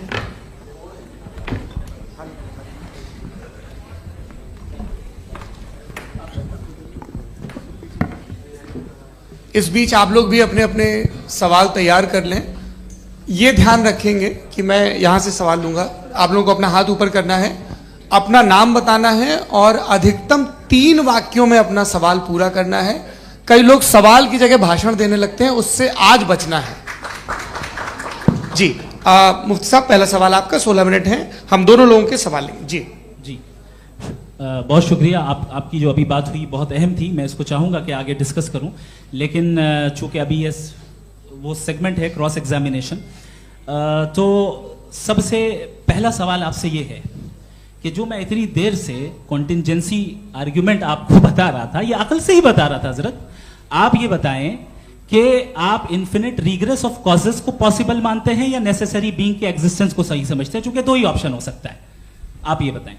देखिए, आपको मैं ईमानदारी से बात करूं, एक तो मैं कॉन्टिजेंसी वर्ड ठीक से समझता नहीं, और इस वक्त भी जो आपने अंग्रेजी के अल्फाज इस्तेमाल किए वो ज़रा थोड़े से मुझे डिफ़िकल्ट और कॉम्प्लिकेटेड लगे, तो आप ज़रा सिंपल ज़बान में सवाल कर सकते हैं? बिल्कुल कर सकता हूँ जी।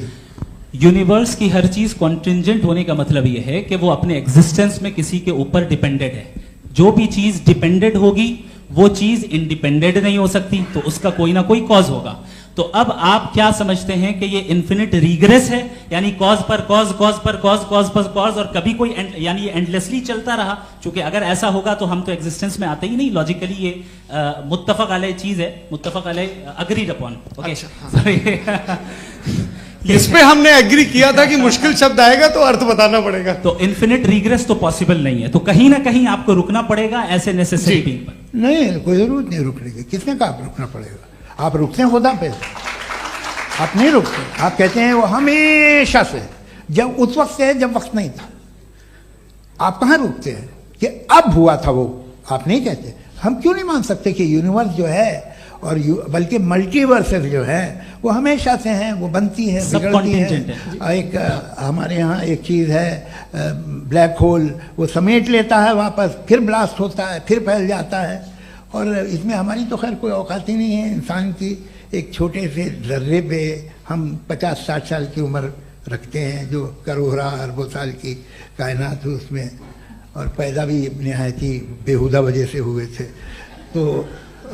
तो इसमें है ये सोचना कि इसकी वजूहात और ये क्यों है, ये डिपेंडेंट है, ये हम देख रहे हैं। क्या मालूम, आप सोचिए कि ये जो फैल रही है कायनात, ये कहाँ फैल रही है, ये कहाँ जा रही है, और ये फैल क्यों रही है? अरे बना ली थी तुमने, रुको भैया, काफ़ी है। ये फैल क्यों रही है? ये और कौन सी कायनात जिसे मैं दूरबीन से देखता हूँ तो 2 बिलियन लाइट ईयर पे है, उससे मेरा कोई वास्ता ही नहीं है। 2 बिलियन ईयर यानी अगर मैं 80,000 माइल्स पर सेकेंड से चलूं तो 20 करोड़ साल में वहां पहुंच जाऊंगा। इसकी जरूरत क्या थी? ये दुनिया, ये कायनात तो इंसान अशरफुल मखलूकात के लिए बनाई गई ना। तो ये सब ये टर्म समझ में नहीं आया। इसमें कोई खास समझने वाली बात थी भी नहीं। ये जो अल्टीमेट कहा यह जाता है कि ये जो पूरी यूनिवर्स है, ये जो दुनिया है, ये इंसान के लिए बनाई गई। अच्छा, ये सब इंसान के लिए। क्यों साहब, सही है ना? बिल्कुल, लेकिन इसका ये मतलब नहीं कि किसी चीज के पीछे रीजन आपको नहीं पता तो रीजन नहीं है, इसे कहते हैं नहीं, मुझे नहीं पता, लेकिन मेरी जिम्मेदारी नहीं है। वो बिल्कुल सही कहा था उसने, बर्टन रसल ने। आपने उसे मजाक में टाल दिया कि भाई आप एक दावा कर रहे हैं, मैं क्यों कहूं कि ये गलत है दावा? आप प्रूफ कीजिए, मेरे पे जिम्मेदारी ही नहीं है, मैंने थोड़ी कहा है। आप प्रूफ कीजिए कि ये सही है। आप आर्ग्यूमेंट ऑफ कंटिजेंसी का जवाब ही नहीं दे रहे हैं। पूछना चाहेंगे? आप सवाल पूछना चाहेंगे मुफ्ती साहब से? क्योंकि ये क्रॉस एग्जामिनेशन का दौर है। आप जैसे पहले बोल रहे थे फेथ को लेकर कुछ, मैं ये पूछना चाहूँगा कि खुदा ने जो भी रेवलेशन किए हैं, एक मज़हब के लिए बहुत से मज़हबों में किए हैं, अलग अलग रेवलेशन है। कहीं कुछ एक बातें हैं, कॉन्ट्रडिक्शन भी है आपस में, कहीं कुछ आप कर सकते हैं, कहीं कुछ नहीं कर सकते। ऐसा नहीं है कि सबकी कोड ऑफ मॉरल एक है। तो ये किस्सा क्या है? अब आप ये देखिए कि मुझे कभी कभी लगता है कि जो फुटबॉल फाइनल होता है, लाखों लोग होते हैं, फिर वो टीवी कवर कर ली, करोड़ों लोग, अगर उसमें खुदा की एक बूमिंग आवाज आ जाती, मैं गॉड हूं, तो सारे लोग अभी सुन लेते और टीवी पे भी सुन लेते, किस्सा खत्म होता। ये इतनी राजदारी क्या है कि तुम सामने कुछ तो सबूत दे दो हमें सॉलिड। ये कह साहब ये यूनिवर्स कैसे बनी, इससे मसला क्या हल होगा? मैं पूछूंगा आपसे खुदा कैसे बना? क्यों नहीं पूछूंगा कैसे बना? बल्कि वो तो कायनात से कहीं ज्यादा इंटेलिजेंट है, कायनात से कहीं ज्यादा कॉम्प्लेक्स। जी वो हमेशा से है, आप कहेंगे मैं मान लूंगा। अच्छा, दोयम वो कादिर मुतलक, यानी कादिर मुतलक का मतलब ओमनीपोटेंट, वो जो चाहे कर सकता है। आपको नौकरी दिलवा सकता है, आपकी अच्छी जगह शादी करवा सकता है, आपके पड़ोसी का मुकदमा हरवा सकता है, आपको जिता सकता है, सब काम करता है। थोड़ा सा माइक क्लोज जी। वो इस दुनिया को चला कैसे रहा है? ये दुनिया कैसे चल रही है? आपको इस पे हैरत नहीं होती?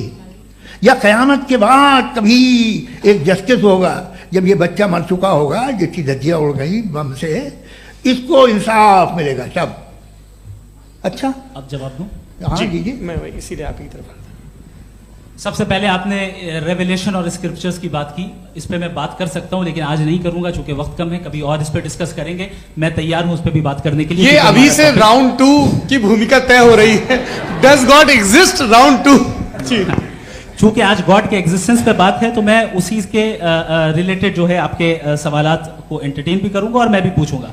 आपने कहा कि आपने साबित ही नहीं किया, जबकि आर्ग्यूमेंट ऑफ कॉन्टिजेंसी बुनियादी आर्ग्यूमेंट है। आप मुझे कॉन्टिजेंसी का मतलब बताइए, आपका मतलब क्या है कॉन्टिजेंसी? कॉन्टिजेंसी का मतलब यह हुआ कि हर वो वजूद जो किसी भी चीज का पाबंद है, हर वो वजूद या हर वो चीज जो अपने एग्जिस्टेंस में किसी भी चीज के पाबंद है और उससे बाउंड है, उसको उसकी जरूरत है, उस पर डिपेंड करती है, तो जाहिर सी बात है कि उसका कोई ना कोई कॉज होता है। ये तो अक्ल की बात है।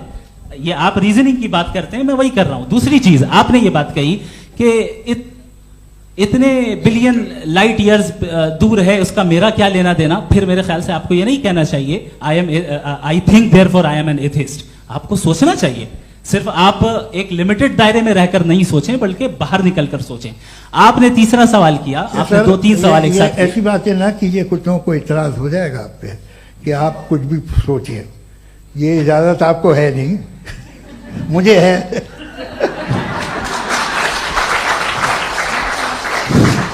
जी, आपने प्रॉब्लम ऑफ इविल के ताल्लुक से सवाल किया और बार बार आप एक लफ्ज रिपीट कर रहे हैं कि ओमनीपोटेंट गॉड है, ऑल पावरफुल गॉड है।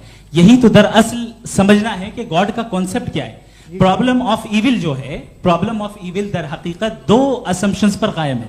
अगर आप इन 2 असम्पशंस को समझ जाएं तो ये प्रॉब्लम नहीं रहेगी, आर्ग्यूमेंट आपको समझ में आ जाएगी कि ये कोलैप्स कर जाता है।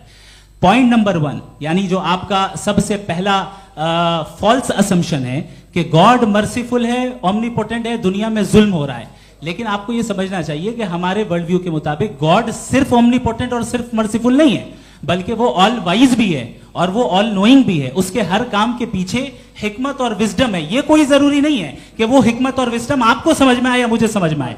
अगर आप जो समझ रहे हैं उसके मुताबिक आप फैसला कर रहे हैं, ये लिमिटेड पर्सपेक्टिव से आर्ग्यूमेंट है। और इस चीज को हम अपनी दुनिया में, अपने लाइफ में, डेली लाइफ में इस प्रिंसिपल को एक्सेप्ट करते हैं। हम जब किसी डॉक्टर के पास जाते हैं, डॉक्टर के पास जाकर वो अगर उसने हमें कोई दवाई दी है तो हम ये तो नहीं कहते कि जब तक आपके पास जितना नॉलेज और जितना विजडम नहीं है, आपने क्यों ये दवाई दी है, तब तक हम इस चीज को एक्सेप्ट नहीं करेंगे।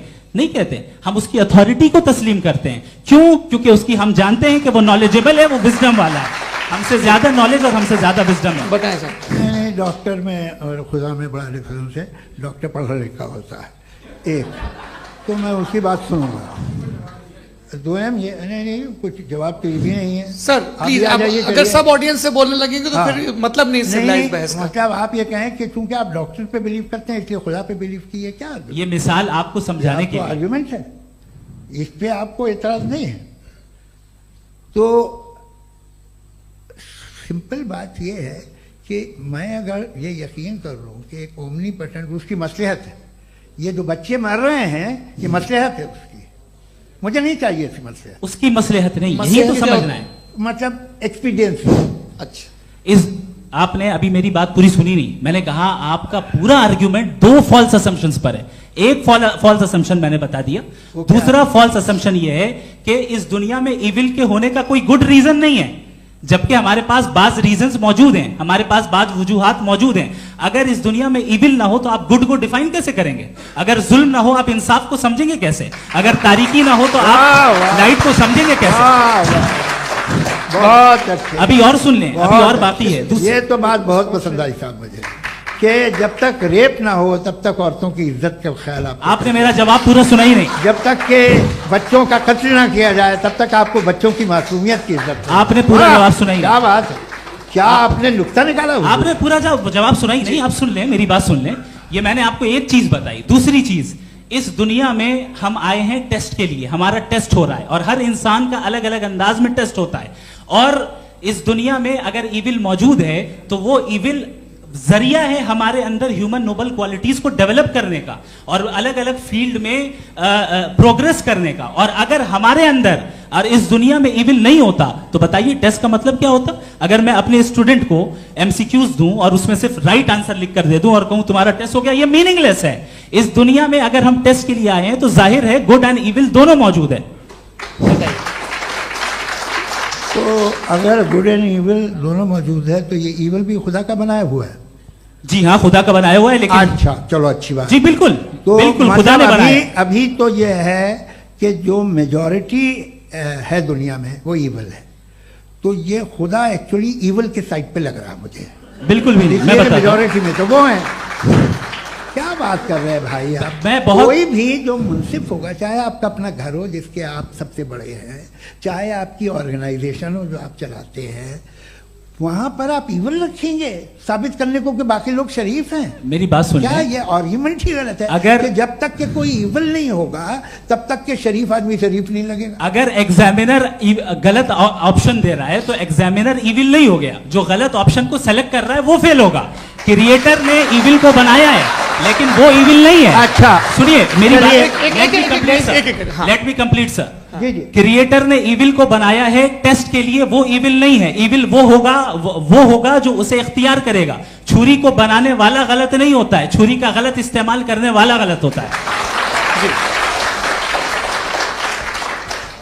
रेप को कैसे गलत इस्तेमाल करते हैं? रेप इंसान के फ्री विल का नतीजा है। ये रेप कैसे गलत इस्तेमाल होता है? ये अब सुन ले, गलत इस्तेमाल होता है। हाँ मैं बता रहा हूँ ना, कैसे गलत? मैं बता रहा हूँ कि जो इविल इस दुनिया में मौजूद है उसके कई सारे तरीके हैं। एक तरीका इंसान का अपना फ्री विल है। अब अगर कोई रेपिस्ट रेप कर रहा है तो इसका गॉड का कसूर नहीं है, वो अपने फ्री विल का गलत इस्तेमाल कर रहा है, उसको सजा मिलनी चाहिए। अच्छा, और उसी के लिए जहन्नम बनाई गई है। ये फ्री विल का भी बड़ा चक्कर। आप जब कोई बुरा काम करते हैं या कोई बुराई होती है तो ये कहा जाता है कि ये फ्री विल है। 7 billion free wills are moving on this planet. 7 billion free will. और एक आदमी अपनी फ्री विल से मुझे कत्ल कर दे तो मैं खुदा की मर्जी से मरा हूं कि इसकी फ्री विल की वजह से? मेरी मौत खुदा के हाथ है या इस फ्री विल वाले के हाथ है? खुदा ने फ्री विल का निजाम बनाया है और उस निजाम का गलत इस्तेमाल करके कोई आपको मार रहा है, इस्तेमाल करके मेरा कत्ल कर देता है। अब मेरी मौत का जिम्मेदार कौन है? वो इंसान जिम्मेदार है वो इंसान। जी। तो ये कहना कि और उसको सजा मिलेगी। तो अब आप आगे चलिए कि ये तय करना कि अल्लाह ही या खुदा, सॉरी अल्लाह नहीं, खुदा ही जिंदगी देता है, खुदा ही मौत देता है, ये गलत है। बिल्कुल गलत नहीं है। हाँ, नहीं, निजाम उसी ने बनाया फ्री विल का, निजाम मौत और हयात को उसी ने बनाया। You are contradicting yourself. अभी आपने कहा कि एक आदमी ने फ्री विल से आपको मार दिया, इसमें उसे फ्री विल दी गई थी, उसने गलत इस्तेमाल किया। 7 billion free wills are moving on this planet, और आप चाह रहे हैं कि मैं सिर्फ खुदा का ध्यान करूं। ये 7 बिलियन फ्री विल्स को मुझे लुक आफ्टर करना पड़ेगा कि नहीं? ये तो तबाहियां कर रही हैं और तबाहियां ज्यादा हो रही हैं। बिल्कुल। तो अगर आप बताएं अगर खुदा नहीं है फॉर एग्जाम्पल, तो आप इविल को कैसे डिसाइड करेंगे? यानी how can you define evil objectively without God? देखिए, दुनिया में 2 तरह के जानवर हैं, एक जो अकेले रहते हैं जंगल में और एक जो ग्रुप्स में रहते हैं। ग्रुप में जो भी रहेगा, चाहे वो आपका फाउंडेशन हो, चाहे कोई क्लब हो, चाहे कोई पॉलिटिकल पार्टी हो, चाहे कोई यूनिट हो, उसमें आपको इंटरैक्ट करने के रूल बनाने पड़ेंगे। यानी लोग तय करेंगे। लोग तय करेंगे। अगर लोगों ने यह तय किया कि किसी का रेप करना सही है, आप जस्टिफाई करेंगे? नहीं, आपका फाउंडेशन तो ये हो गया ना कि लोग ही विल डिसाइड करेंगे। नहीं, अरे दुनिया में ऐसे ग्रुप्स हैं जो रेप को जायज मानते हैं सर्टेन हालात में।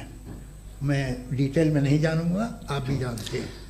ये जो आईसिस वाले थे, इन्होंने क्या किया था, तो उन्होंने क्या किया उसका खुदा से कोई ताल्लुक नहीं है सर। मैंने सिंपल सवाल किया कि इविल को आप डिफाइन करते कैसे हैं? आइए वापस आइए जी। आप साथ में तभी रह सकते हैं जब कुछ आप ऐसे उसूल डेवलप करें जिसमें हर एक का बेसिक तहफ़्फ़ुज़, हर एक का बेसिक राइट हो और हर एक को कोई आराम मिले। यही तरीका है किसी भी ऑर्गेनाइजेशन जिसमें एक से ज़्यादा लोग हैं और वो ऐसे चलती है ज़िंदगी। उसमें अगर आप गड़बड़ करेंगे तो तबाही होगी, नुकसान होगा, बर्बादियाँ आएंगी। और अगर उसमें आप घर ले लीजिए ना, एक हस्बैंड है, एक वाइफ है, बच्चे हैं, वालदा भी हैं, 2 बहनें भी हैं, एक भाई भी है। अब इसमें कोई निज़ाम आपको चाहिए साथ में रहने का, और एक दूसरे पे भरोसा रहे, एक दूसरे के बहीख्वाह हों, एक दूसरे की मदद करें, ऐसी जिंदगी। सर आपकी बात आ गई। आप ये कह रहे हैं कि लोग डिसाइड करेंगे क्या सही है क्या गलत है, यही है? मेजॉरिटी डिसाइड करेगी क्या सही है क्या गलत है? अरे भाई बिल्कुल। मेजॉरिटी अगर ये कहे कि नाजी जर्मनी के साथ जिस तरह मेजॉरिटी थी कि जेनोसाइड करना सही, आप जस्टिफाई करेंगे? उस वक्त आपका ये सवाल सिर्फ उसके बाद क्लोजिंग। हाँ, उस वक्त प्लेनेट पे जो लोग थे, उनमें कितने लोग हिटलर को सही समझते? अच्छा, प्लेनेट की मेजॉरिटी तय करेगी, सोसाइटी की नहीं। प्लेनेट की मेजॉरिटी गॉड के एग्जिस्टेंस को सही मानती है, आप क्यों नहीं मानते?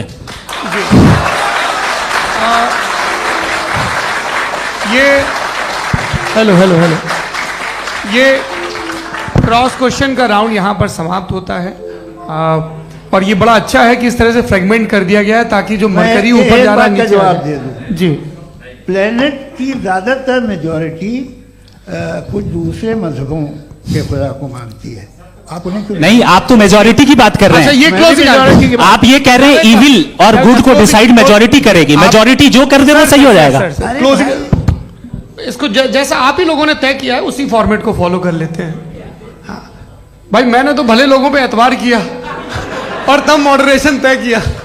जी, आपके पास 5 मिनट का वक्त है, क्लोजिंग आर्ग्यूमेंट है, उसके बाद हम ऑडियंस से क्वेश्चन आंसर लेंगे जावेद साहब के क्लोजिंग आर्ग्यूमेंट के बाद। ओके, बहुत शुक्रिया जी। हमारा जो टॉपिक है डज गॉड एग्जिस्ट, मैं इस पे इतने एकेडमिक तैयारी करके आया था, मुझे था कि मैंने सोचा था कि कई सारे मैं आर्ग्यूमेंट्स दूंगा, लेकिन वक्त की भी किल्लत और जावेद साहब बार बार इधर उधर चले जा रहे थे तो उसको भी थोड़ा एंटरटेन करना पड़ गया।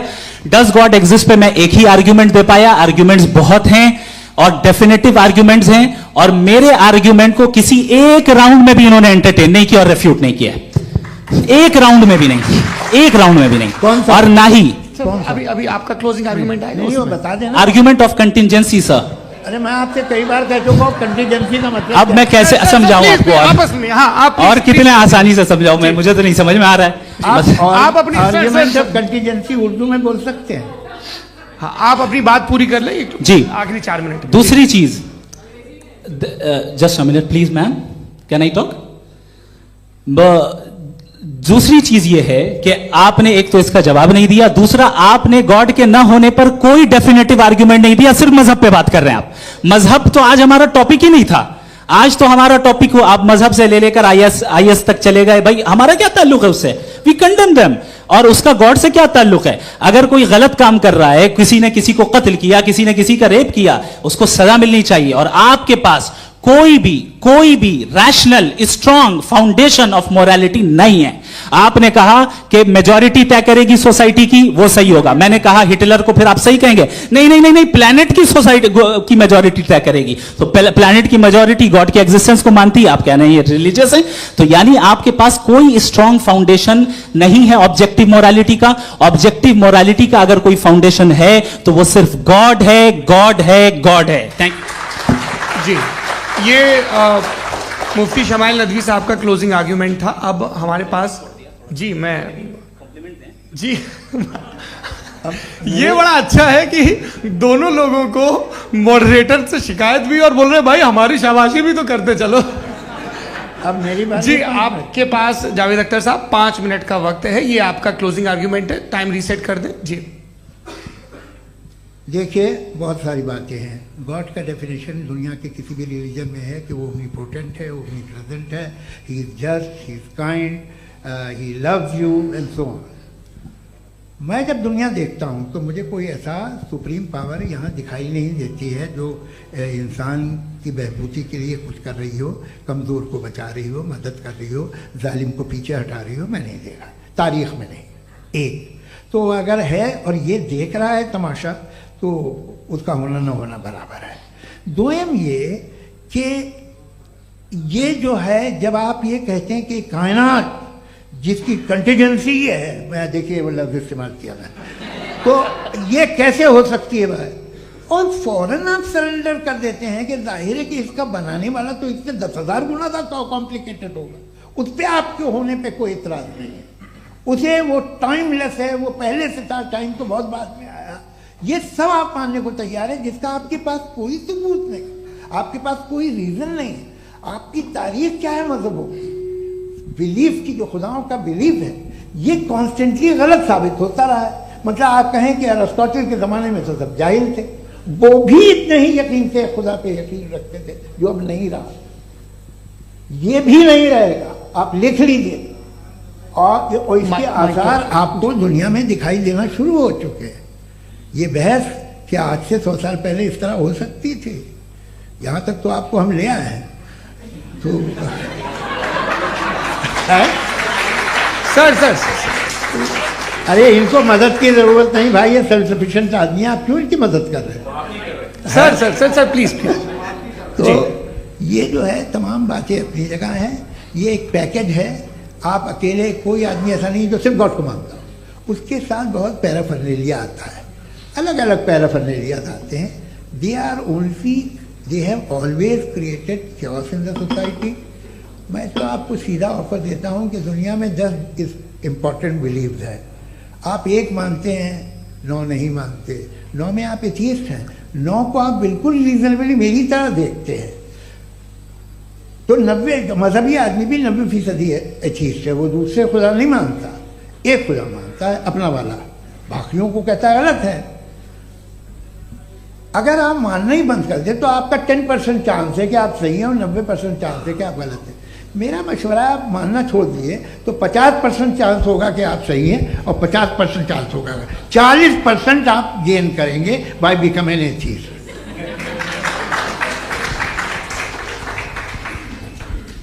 ये एक फरसूदा ख्याल है, ये ख़त्म हो रहा है। हो सकता है मेरी ज़िंदगी में ना हो, लेकिन ये हो जाएगा। जो बातें ये इनको आप मेटाफिजिकल, ये वो ऐसे रिस्पेक्टेबल टर्म दे दिए, ये तो उन लोग के हैं जिन्हें ना फिजिक्स मालूम थी ना मेटा मालूम था, ये उन्होंने आपको दिए हैं।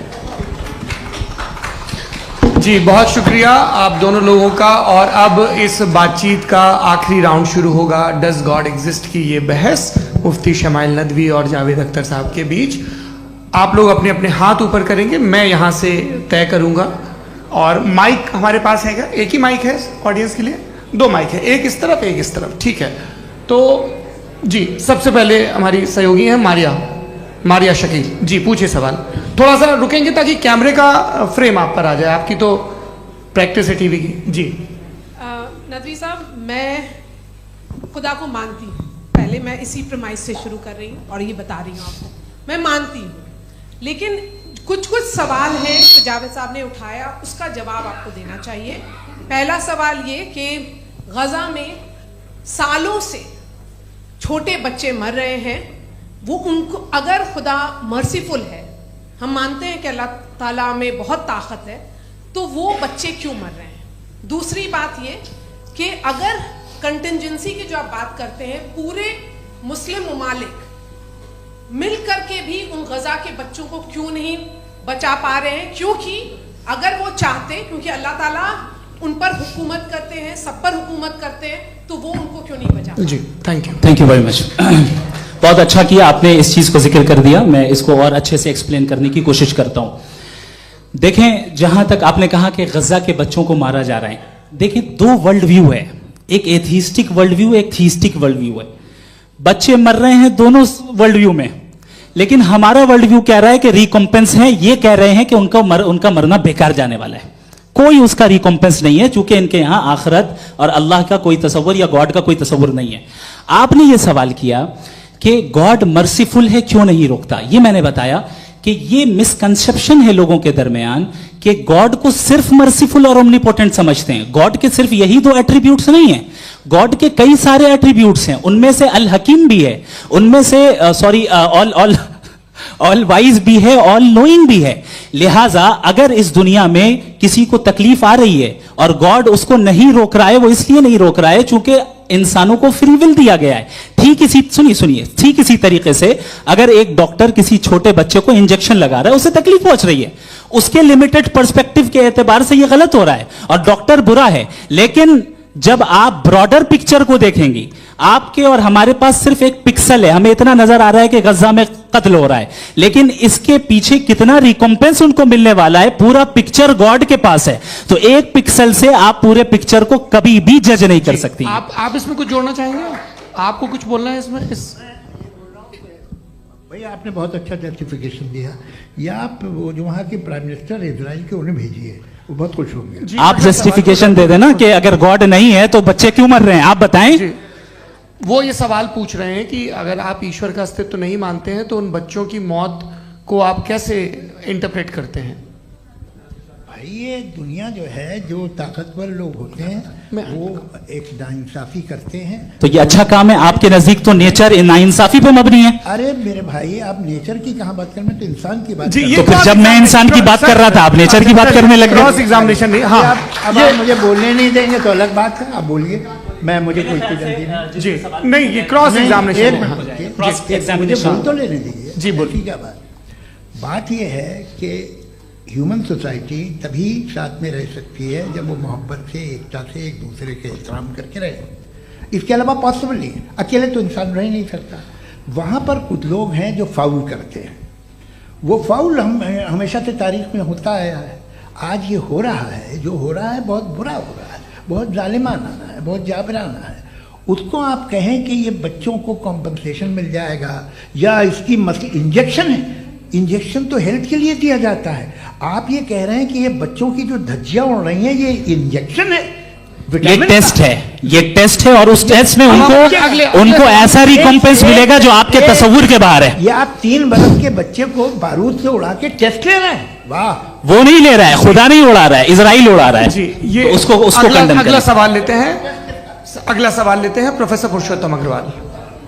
मुफ्ती साहब, एक निवेदन आपसे है कि कम से कम थोड़ा सा माइक क्लोज, एक रिलीजियस और फिलोसफिकल कर मैं प्लीज, एक रिलीजियस और फिलोसफिकल ट्रेडिशन है जो ब्रह्मांड को यानी यूनिवर्स को ही अंतिम मानती है। सर्वम खलु इदम ब्रह्मम, this is Chandogya Upanishad and it completely rules out the existence और नेसेसिटी, आपके शब्दों में necessity of a creator. The creation itself is the creator. तो एक minute please.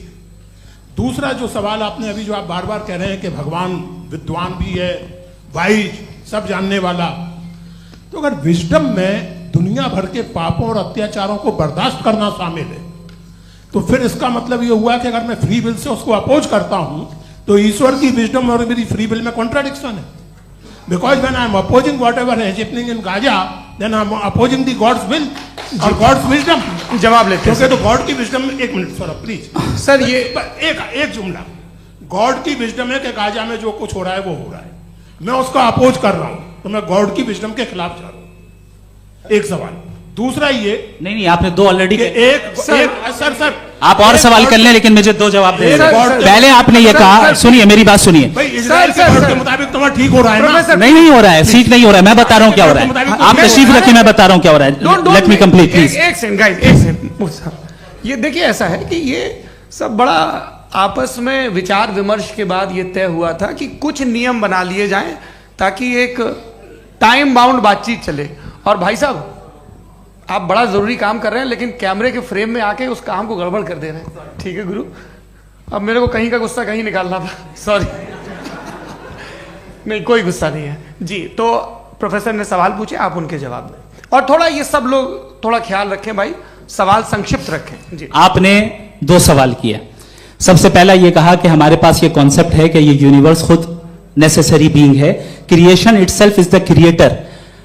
How irrational is this कि मैं एग्जिस्ट करूंगा बाद में, लेकिन अभी एग्जिस्ट कर भी रहा हूं, यानी एक ही टाइम में एग्जिस्ट भी कर रहे हैं, नहीं भी कर रहे हैं। This is not true. दूसरी चीज, आपने कहा कि अगर इजराइल में, सॉरी माफ कीजिएगा, Israel doesn't exist, occupied Palestine में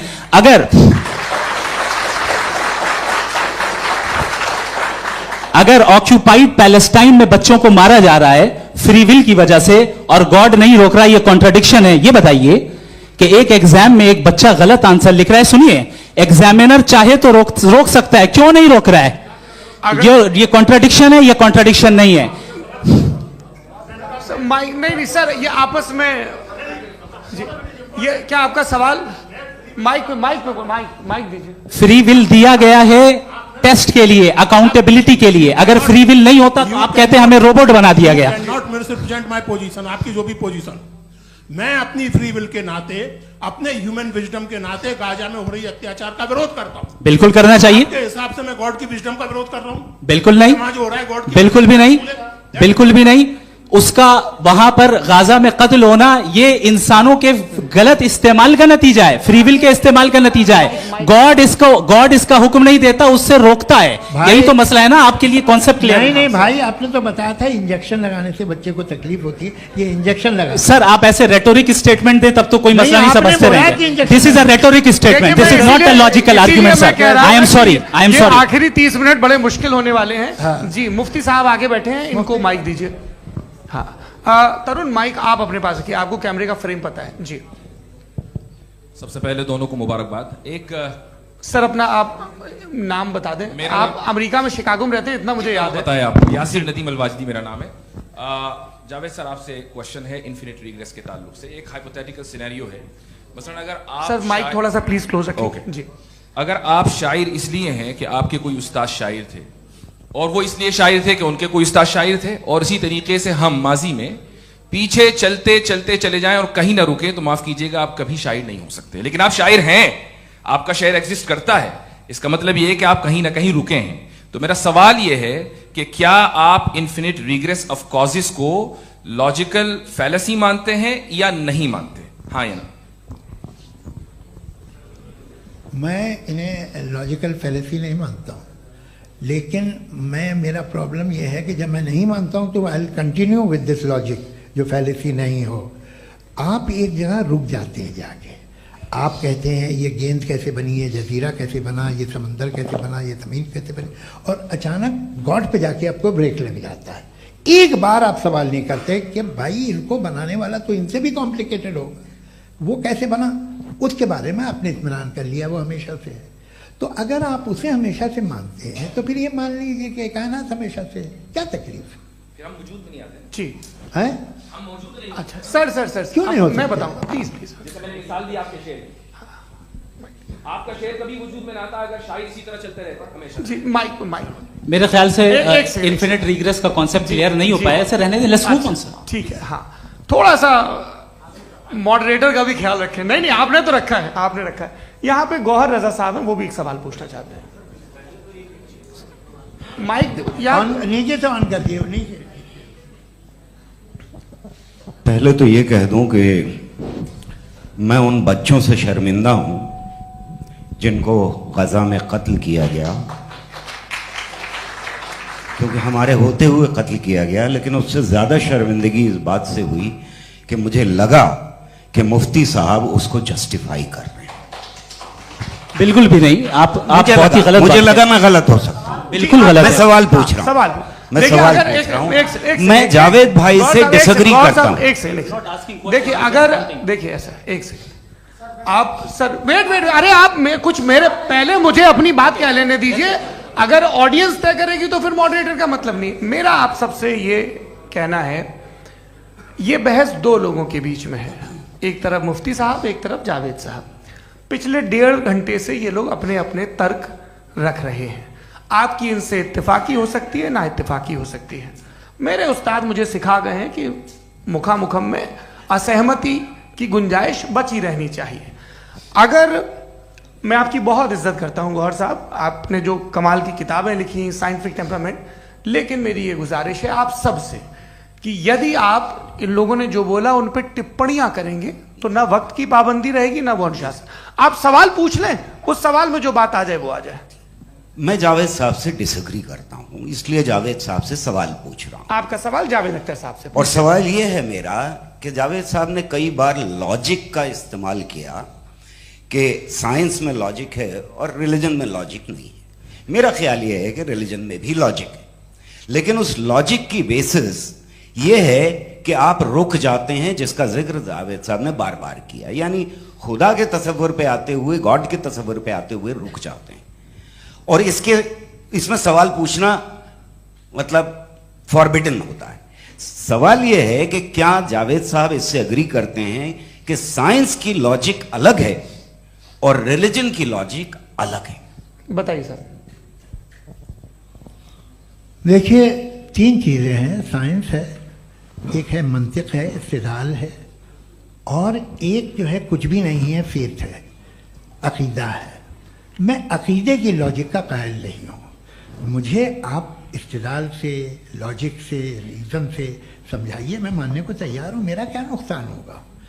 लेकिन ये कि अकीदे पे मैं नहीं जा सकता हूँ। अकीदे का मतलब है कि तुम ये मान लो, सवाल ना करो, ये नहीं। आप सारी बातें करके, बड़ी साइंटिफिक बातें करके एक जगह जाके खुदा के हुदूद पे रुक जाते हैं, सरेंडर कर देते हैं। मैं सरेंडर करने को तैयार नहीं। दैट्स ऑल जी। ये आगे सर बैठे हुए हैं, इनको माइक दीजिए। भाई। वो आप पूछना चाह रहे थे ना भाई? हाँ, नहीं मैं ये थैंक यू जी। आपका नाम? आसिम इफ्तिखार। आसिफ जी, पूछिए। सर, जावेद सर से सवाल है कि आपने अपने क्लोजिंग माइक थोड़ा करीब रखिए। अपने क्लोजिंग स्टेटमेंट में ये बात कही थी कि मज़हब का जो फ्यूचर है वो ज़्यादा दिन नहीं जाने वाला है। लेकिन मैं देख पा रहा हूँ कि जो ऑक्सफोर्ड यूनिवर्सिटी की एक स्टडी है 2011 में हुई है, जिसके 50 एकेडमिशियंस ने इसको अंजाम दिया था, उसमें वो ये कहते हैं कि जो फेथ इन गॉड है वो इनबिल्ट है ह्यूमन नेचर के अंदर, जिसको हम कहते हैं फितरत के अंदर शामिल है वो। और वो ये कहते हैं कि अगर कोई ये समझता है कि मज़हब को वो ख़त्म कर देगा तो ये उसकी गलत फहमी है। तो आप इसके बारे में, इस स्टडीज़ के बारे में क्या कहते हैं? ठीक है, मैं उनसे एग्री नहीं करता हूँ। वो कौन से प्रोफेसर होंगे? ऐसा उनके क्या पास डेटा है, इन्होंने डेटा के बेसिस होगा। डेटा क्या हो सकता है? फ्यूचर का डेटा तो नहीं हो सकता ना उनके पास। प्रेजेंट का डेटा हो सकता है। डेटा आपने सुना 100 साल पहले का, बाद का डेटा मैंने तो नहीं सुना आज तक। तो आज उनकी ये राय है और होगी राय, ठीक है। दुनिया में तरह तरह की राय है लोग, लेकिन मैं समझता हूँ कि वक्त के साथ इंसान ज़्यादा से ज़्यादा रीजनेबल और लॉजिकल होता जा रहा है। आज आप देखिए वेस्टर्न यूरोप में क्या परसेंटेज है नॉन बिलीवर्स की, बहुत हाई। वहाँ चर्च खाली पड़े होते हैं। तो अल्टीमेटली तो इंसान कोई ऐसी बात बहुत अरसे तक नहीं मान सकेगा, चाहे गलत या सही, जो उसे, उसके दिमाग को, उसके जहन को, उसकी लॉजिक को अपील न करे। वो कह रहे हैं तो ऑक्सफोर्ड के होंगे तो कैम्ब्रिज के होंगे, मुझे क्या लेना देना। उनका डेटा मुस्तकबिल का नहीं हो सकता है। जी। दीपक, हाँ पूछिए। मैं आऊंगा अभी, पीछे की साइड भी आऊंगा, माइक वहीं भेजूंगा 2-3 साल के लिए। जी जावेद साहब, आपसे सवाल है। नमस्ते। अरे भाई सर, अगर आप ही लोग को तय करना है तो फिर 200 लोग तय कर लें। ये एक साथ नहीं sir, please don't do this sir. Sir, everybody has a right sir, but we can only take selected questions. No sir, अरे ये यंग लोग भी हैं तो इनकी ये अब उतने यंग, भाई आप यंग हैं कि नहीं हैं? वो कह रहे हैं वो भी यंग हैं साहब, आप उनकी नौजवानी पर दावा उनको ही करने थे। हाँ मुफ्ती साहब आप यंग, हाँ पूछे। अरे भैया सर, मेरा सवाल ये है, कुछ इनसे भी तो पूछो। जी नहीं, बस आपसे एक सवाल है। जैसे थीस्टों के पास अपने जो ईश्वर को मानते हैं उनके पास अपने सोशल गेट टुगेदर्स हैं। 5 रोज आज क्रिसमस आने वाला है, होली है, दिवाली है, ईद है। एथिस्ट क्या ऑफर कर रहे हैं? मतलब मैं इनकी दुकान से बोलूं मैं आना चाहता हूं उस तरफ, पर मैं अट्रैक्ट नहीं हो पा रहा हूं। मैं सोशल गेट टुगेदर्स क्या है आपके पास? वो ये कह रहे हैं कि जो धार्मिक लोग हैं, अलग अलग धर्म के लोग, उनके उत्सव त्योहार कांग्रेगेशन बहुत हैं। अब आपको मैं एक सुनाता हूँ, यहाँ हिस्टोरियन भी बैठे हैं। मृदुला जी आप बताइएगा सही है क्या? ये एक कॉन्स्टेंटाइन, एक ग्रीक रोमन बादशाह था जो क्रिश्चियनिटी आने के 400 साल बाद उसने डिसाइड किया कि मैं क्रिश्चियन हो जाऊंगा, मेरी पूरी स्टेट कैंसिल हो जाएगी। उस जमाने में ऐसे ही होता था, राजा जो धर्म इख्तियार करता था वो जनता भी कर लेती थी। इसलिए कि वो हो गया था बैंकक्रप्ट, और उसे जो मेडिटेरियन कोस्ट के रिच क्रिश्चियन वो थे मर्चेंट, उससे पैसा चाहिए था। तो उसने कहा यार क्रिश्चियन हो जाओ। तो उसने अपने वजीर से कहा कि भाई ये हिस्ट्री है कि अब हम लोग क्रिश्चियन हो जाते हैं। पहले सर हो जाएंगे, कोई प्रॉब्लम नहीं है, लेकिन एक प्रॉब्लम ये है कि 17 दिसंबर से 25 दिसंबर तक जो पेगन फेस्टिवल होता, जो पेगन थे वो लोग, जो फेस्टिवल होता है वो बंद हो जाएगा, इसलिए कि हम क्रिश्चियन हो गए तो होगा नहीं। तो वो बच्चों को बहुत बुरा लगेगा, पब्लिक को बहुत इंजॉय करते हैं, खासतौर से 25 को मेन डे। उसने कहा हाँ ये तो सही कह रहे हो। ये जीसस क्राइस्ट की पैदाइश कब थी? पहले साहब वो अप्रैल में थी। नहीं, कट करो, वो 25 दिसंबर को। यह हकीकत है जी। और 400 साल बाद क्रिश्चियनिटी के अप्रैल से दिसंबर ले आए, और इसलिए कि यहाँ पेगन फेस्टिवल होता था। अब मनाते हैं आप आराम से। ये जो सारे फेस्टिवल हैं ये रिलीजन से, हर एक को एक इंटरटेनमेंट डिपार्टमेंट चाहिए होता है अपनी कंपनी चलाने के लिए। तो ये रिलीजन ने, ये सेकुलर त्यौहार थे जिन्हें रिलीजन्स ने ले लिया है। ये मौसम के थे, फसलों के थे, किसानों के थे, उसको आपने लेके रिलीजियस रंग दे दिया। ये कोई रिलीजन से थोड़ी आए आप। अच्छा हमें देखिए, हम तो मुल्द हैं, हम ईद मनाते हैं, हम दिवाली मनाते हैं, हम होली मनाते हैं, हम क्रिसमस मनाते हैं। बम्बई की फिल्म इंडस्ट्री की सबसे बड़ी होली हमारे घर में, सबसे बड़ी ईद हमारे घर में। वो हमारे सोशल वो है, हमारे हेरिटेज है। ऐसा थोड़ी है कि we will throw the baby along with the water. ये तो अच्छी चीज़ है, इन्हें रखो, जो बेकार है फेंक दो। जी हाँ, हेलो जी, मेरा सवाल नादवी जी से है। जैसा कि आपने बोला कि गॉड टाइम के भी परे हैं, और गॉड इतनी कॉम्प्लेक्स चीज़ है कि उसे ह्यूमन माइंड समझ नहीं सकता, और गॉड ने अर्थ पे फ्री विल भी दे दी है। तो आप अपना वक्त ज़ाया क्यों कर रहे हैं गॉड के बारे में बात करके? अपन को तो बात करनी चाहिए कि सोसाइटी को बेहतर कैसे करें। जी, मैं गॉड वही बताता है सोसाइटी को कैसे बेहतर करें। अभी मैं आपका जवाब देता हूं। आपने कहा कि टाइम पे वो एग्जिस्ट नहीं करता, मेरा सवाल ये है कि जैसा आपने बोला कि गॉड बहुत ही कॉम्प्लेक्स चीज है। मैंने कहा ही नहीं कि कॉम्प्लेक्स है, तो आपके अल्फाज है। कॉम्प्लेक्स का लफ्ज गॉड के लिए सुइटेबल नहीं है। क्यों? क्योंकि कॉम्प्लेक्स वो चीजें होती हैं जो ऑब्जेक्ट हो। God is not an object जिसको आप इंस्ट्रूमेंट के जरिए लेबोरेटरी में जाके टेस्ट करें, oh it's very complex. No, वो कोई कार का इंजन नहीं है। वो फिलोसॉफिकली नेसेसरी बीइंग ऐसी बीइंग है जो सिंपल बीइंग है। हाँ, आप उसको मुकम्मल तौर पे उसकी तमाम हिकमतों को जान ले और हर चीज को जान ले, ये पॉसिबल नहीं है, क्योंकि वो ऑल वाइज है, आप ऑल वाइज नहीं है, और वो खुदा है, वो आपको सारी चीजें बता दे, ये जरूरी नहीं। मेरा सवाल ये नहीं था। मेरा सवाल ये था कि जब गॉड इतना परे है इस दुनिया से कि उसने अर्थ पे फ्री विल भी दी है, हम सब ह्यूमंस की फ्री विल है, और जो सोसाइटी में हो रहा है वो अपन लोग डिसाइड करेंगे, तो अपन लोग डिसाइड नहीं करेंगे ना, अपन लोग डिसाइड नहीं करेंगे। गॉड जो है, गॉड ने वो उसकी जात, उसकी एग्जिस्टेंस टाइम एंड स्पेस से परे है, लेकिन वो हमारा टेस्ट ले रहा है, और उसी गॉड ने हमें बताया कि तुम्हें क्या करना है क्या नहीं करना है। तो जाहिर है उस गॉड की बात सुनेंगे ना हम। जी। वो पीछे एक चश्मा लगाए जो मैम खड़ी हैं, उनको दीजिए। हाँ आप जी जी बिल्कुल आएंगे। देखिए मैं कोशिश कर रहा हूँ सब तरफ जाने की। हाँ उनको दीजिए माइक जी। हेलो सर, मैं ओमनी प्रेजेंट नहीं हूँ, टाइम पाबंद हूँ और जहां तक कोशिश कर सकता हूँ करूंगा जी। अपना नाम बताइए। मेरा नाम उर्सुला है, मैं दिल्ली यूनिवर्सिटी की एक स्टूडेंट हूँ और मैं स्टूडेंट फेडरेशन ऑफ इंडिया से हूँ। मेरा सवाल मुफ्ती जी से है कि इस हॉल के इस कमरे में बैठ के हम लोग रेप की मोरालिटी के बारे में फिलोसफिकली बात तो कर सकते हैं, बट असलियत ये है कि रोजमर्रा की जिंदगी में औरतें रेप के थ्रू गुजरती हैं और हम लोग सिर्फ नंबर्स पे इस तरह नहीं देख सकते, क्योंकि कितनी औरतें हैं इन कंट्रीज में जहां पे आप बता रहे हैं कि केसेस कम हैं, जिनका एक्सेस है कि वो जाके केस फाइल कर सकें। कितनी औरतें हैं जो जिनको काम करने की आज़ादी है उन कंट्रीज में। यूरोप में ये आज़ादी आ गई, यूरोप में ये रूल्स आ गए, तो हम आज उसके बारे में बात कर पा रहे हैं। जी जवाब।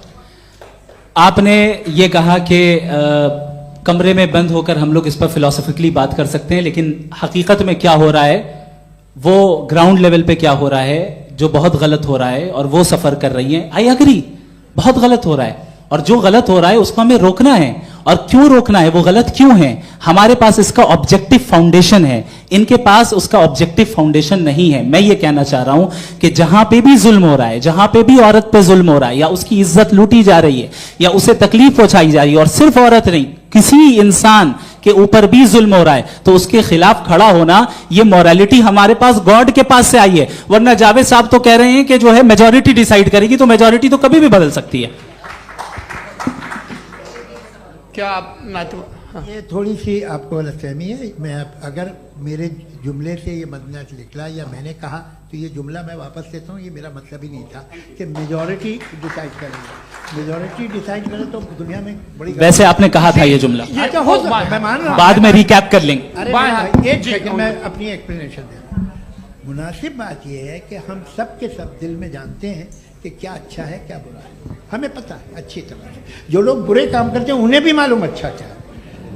यही तो सवाल था हजरत कि फिर ये मोरालिटी आई कहां से? Cross examination. हाँ जी हाँ। मोरालिटी साथ रहने की डिजायर से आई, यानी साथ रहकर जो कुछ कह दे जो कुछ कर दे वो हो जाएगा। नहीं नहीं, तो आप कायदे से रह ही कर सकते हैं जब तक लोगों में मोरालिटी हो, वरना क्यास हो जाएगा। ये आपको कैसे पता? जी हमने देखा ना, जहां मोरालिटी का क्यास हो गया, हम देखते हैं। कहां पे देखते भाई? दुनिया में। आप जो ये कह रहे हैं, आप कहीं पे अगर गलत हो रहा है इस बहस तो के उसको बाद आप में आप देखिए, आप एपिस्टेमोलॉजी की बात कर रहे हैं, मैं ऑन्टोलॉजी की बात कर रहा हूं। मैं इस बहस के बाद आप दोनों लोगों को चाय पे होस्ट करूंगा, वहां पे क्रॉस एग्जामिनेशन कर लीजिएगा। अभी ऑडियंस का हक मार रहे हैं आप लोग भाई, सर जस्ट लोग हैं आप लोग। और ये भाई ये हाँ उधर आएंगे, जी सर आएंगे। अच्छा सर मेरा नाम लईकुर रहमान है और मैं अलीगढ़ मुस्लिम यूनिवर्सिटी का स्टूडेंट हूँ। और जहाँ तक मुझे पता है कि sir you are also product of Aligarh Muslim University. मैं भी उसी चमन का बुलबुल। हाँ सर, तो बहुत खुशी हुई मुझे जान करके कि मैं आपसे मिलूंगा। सवाल सर, मेरा सवाल यह है, सर सैयद अलैहि रहमा का नजरिया यह था कि खुदा के वजूद को अकल के दायरे में रह करके तलाश करना, न के पूरी तौर से उसका इनकार कर देना। Sir how will you define it? नहीं तो ये तो आप इन्हें बताइए। ये सवाल आपसे खुदा का वजूद साबित कर रहे हैं तो सर आपने इनकार कर रखा है, इस वजह से मेरा क्वेश्चन। उन्होंने यही सर से एक सेकंड, सर सैयद ने यही कहा ना कि अकल से आप खुदा के वजूद को साबित नहीं कर सकते, यही कहा ना भाई। वो उन्होंने कहा कर सकते हैं और वो कर दिया गया आज। वो फोन तलाश करना या साबित करना अकल से अकल से नहीं हो सकता। अरे सवाल तो सुन लीजिए जी। अकल से नहीं हो सकता है, यही कहा ना आपने। अकल से हो सकता है, अरे वो यही कह रहे हैं भाई, आप बता रहे हो सकता है, वो तो कुछ और। आप अगर सर देखो नौजवान फोन ले लो, वो इतनी कमाल की यूनिवर्सिटी है। अरे भाई दे दो जरा, एक मिनट दे दो भाई, मेरी बात सुनो, माइक पे बोलो ताकि जो लाखों लोग देख रहे हैं। माइक दे दो ना। अरे देंगे ना माइक, तुम ठहरो तो। हाँ सर, मेरा सवाल ये था कि सर सैयद अलैहि रहमा का एक नजरिया था अपना कि खुदा का जो वजूद है उसको अकल के दायरे में रह करके तलाश करना है, न कि पूरे तौर से इनकार कर देना है। ये उनका कॉन्सेप्ट था। लेकिन मेरा सवाल ये है कि आप इसको कैसे डिफाइन करते हैं, एक्सप्लेन कैसे करेंगे, मैं आपसे जानना चाहता हूँ, क्योंकि you are the product of Aligarh Muslim University. मुझे अकल के दायरे में रख के मैंने बहुत तलाश की, मुझे मिला नहीं। हाँ ये इधर उधर वो चश्मा लगाए जो, हाँ उनको दे दीजिए। जी जी फटाफट पूछिए, बस 5 मिनट है, 5 मिनट में खत्म हो रहा है। हाँ अस्सलाम वालेकुम मुफ्ती साहब। एंड मेरा सवाल जावेद अख्तर साहब से। क्या नाम है आपका? अरे भैया मुझे पूछ रहे हो। हाँ, फैज पूछिए फैज साहब। तो मेरा सवाल ये है कि अभी जो एथियस्ट है वो problem of evil argument use कर रहे हैं अगेंस्ट मुस्लिम्स, राइट? कि इस दुनिया में इतना सारा इविल है और अगेंस्ट मुस्लिम तो यहाँ अगेंस्ट थियस्ट। हाँ थोड़ा सा करेक्ट कर लीजिए भाई, पूरी मशक्कत ही इसी बात की थी कि किसी एक मजहब पे बात न टिके। जी, तो बेसिकली ये आर्गुमेंट ऐसा है कि इस दुनिया में इतना ज्यादा इविल एग्जिस्ट करता है और अगर एक ऑल गुड गॉड है तो वो रोकता क्यों नहीं है? लेकिन इस सवाल में एक हिडन अजम्पशन ये है कि इस दुनिया में इविल एग्जिस्ट करता है। अब एथियस्ट ये कैसे ऑन्टोलॉजिकली प्रूव कर सकते हैं कि इस दुनिया में इविल एग्जिस्ट करता है? मैं आपको बताता हूँ, थोड़ा सा समझा। नहीं सर, हम लोग इनको सुनने आए। नहीं please don't do that. I want to explain ontologically. नहीं हम समझ गए सर, इनको अब जवाब देने दीजिए। अच्छा सवाल पूछ लो। मैं अभी तक क्या था वो मैं थोड़ा सा ऐड ऑन कर लेता हूँ। तुम गुरु, तो हम जब इसका राउंड 13 करेंगे ना तब तुमको स्टेज पे बिठाएंगे। जी तो हाँ जल्दी से। तो देखिए एथियज्म के हिसाब से सब कुछ रैंडमली बन गया है, सब कुछ एटम्स और मॉलिक्यूल्स है। एक पत्थर में और मुझ में सिर्फ इतना फर्क है कि हम लोग एटम्स और मॉलिक्यूल्स का अलग अलग रीअरेंजमेंट है। अब एक पत्थर को कोई इंसान तलवार से 2 टुकड़ों में काट दे या मुझे, according to atheism it is same. There is no evil and good according to atheism. जी अच्छा, फैज साहब का सवाल ये है कि हाँ कोशिश भी करते तो इससे गलत सवाल नहीं कर पाते। एक लाइफ फॉर्म है और लाइफ फॉर्म में फीलिंग्स हैं, मतलब लाइफ फॉर्म सुनता है, देखता है, टेस्ट कर सकता है, फील कर सकता है। तो उसकी जो ये जो क्वालिटी इस बबल में आ गई हैं वो जानवर में भी है, इंसान में भी है। तो जाहिर है कि उसे कोई तकलीफ पहुंचेगी, तो चूंकि उसके पास वो सेंसिटिविटी है तो मैं करेगा। पत्थर में वो सेंसिटिविटी नहीं है। तो ये क्या सवाल हुआ कि अगर पत्थर को काटा तो पत्थर को तकलीफ नहीं होती, तो आपको काटे तो आपको क्यों तकलीफ हो? बैठ जाइए। जी हाँ अगला सवाल। हाँ पूछे जी जावेद अख्तर साहब। अरे भैया सब आप लोग मुफ्ती साहब को छोड़ रहे हैं, तो मेरे ही पीछे पड़े हैं क्या? फिर चलो बोलो भाई।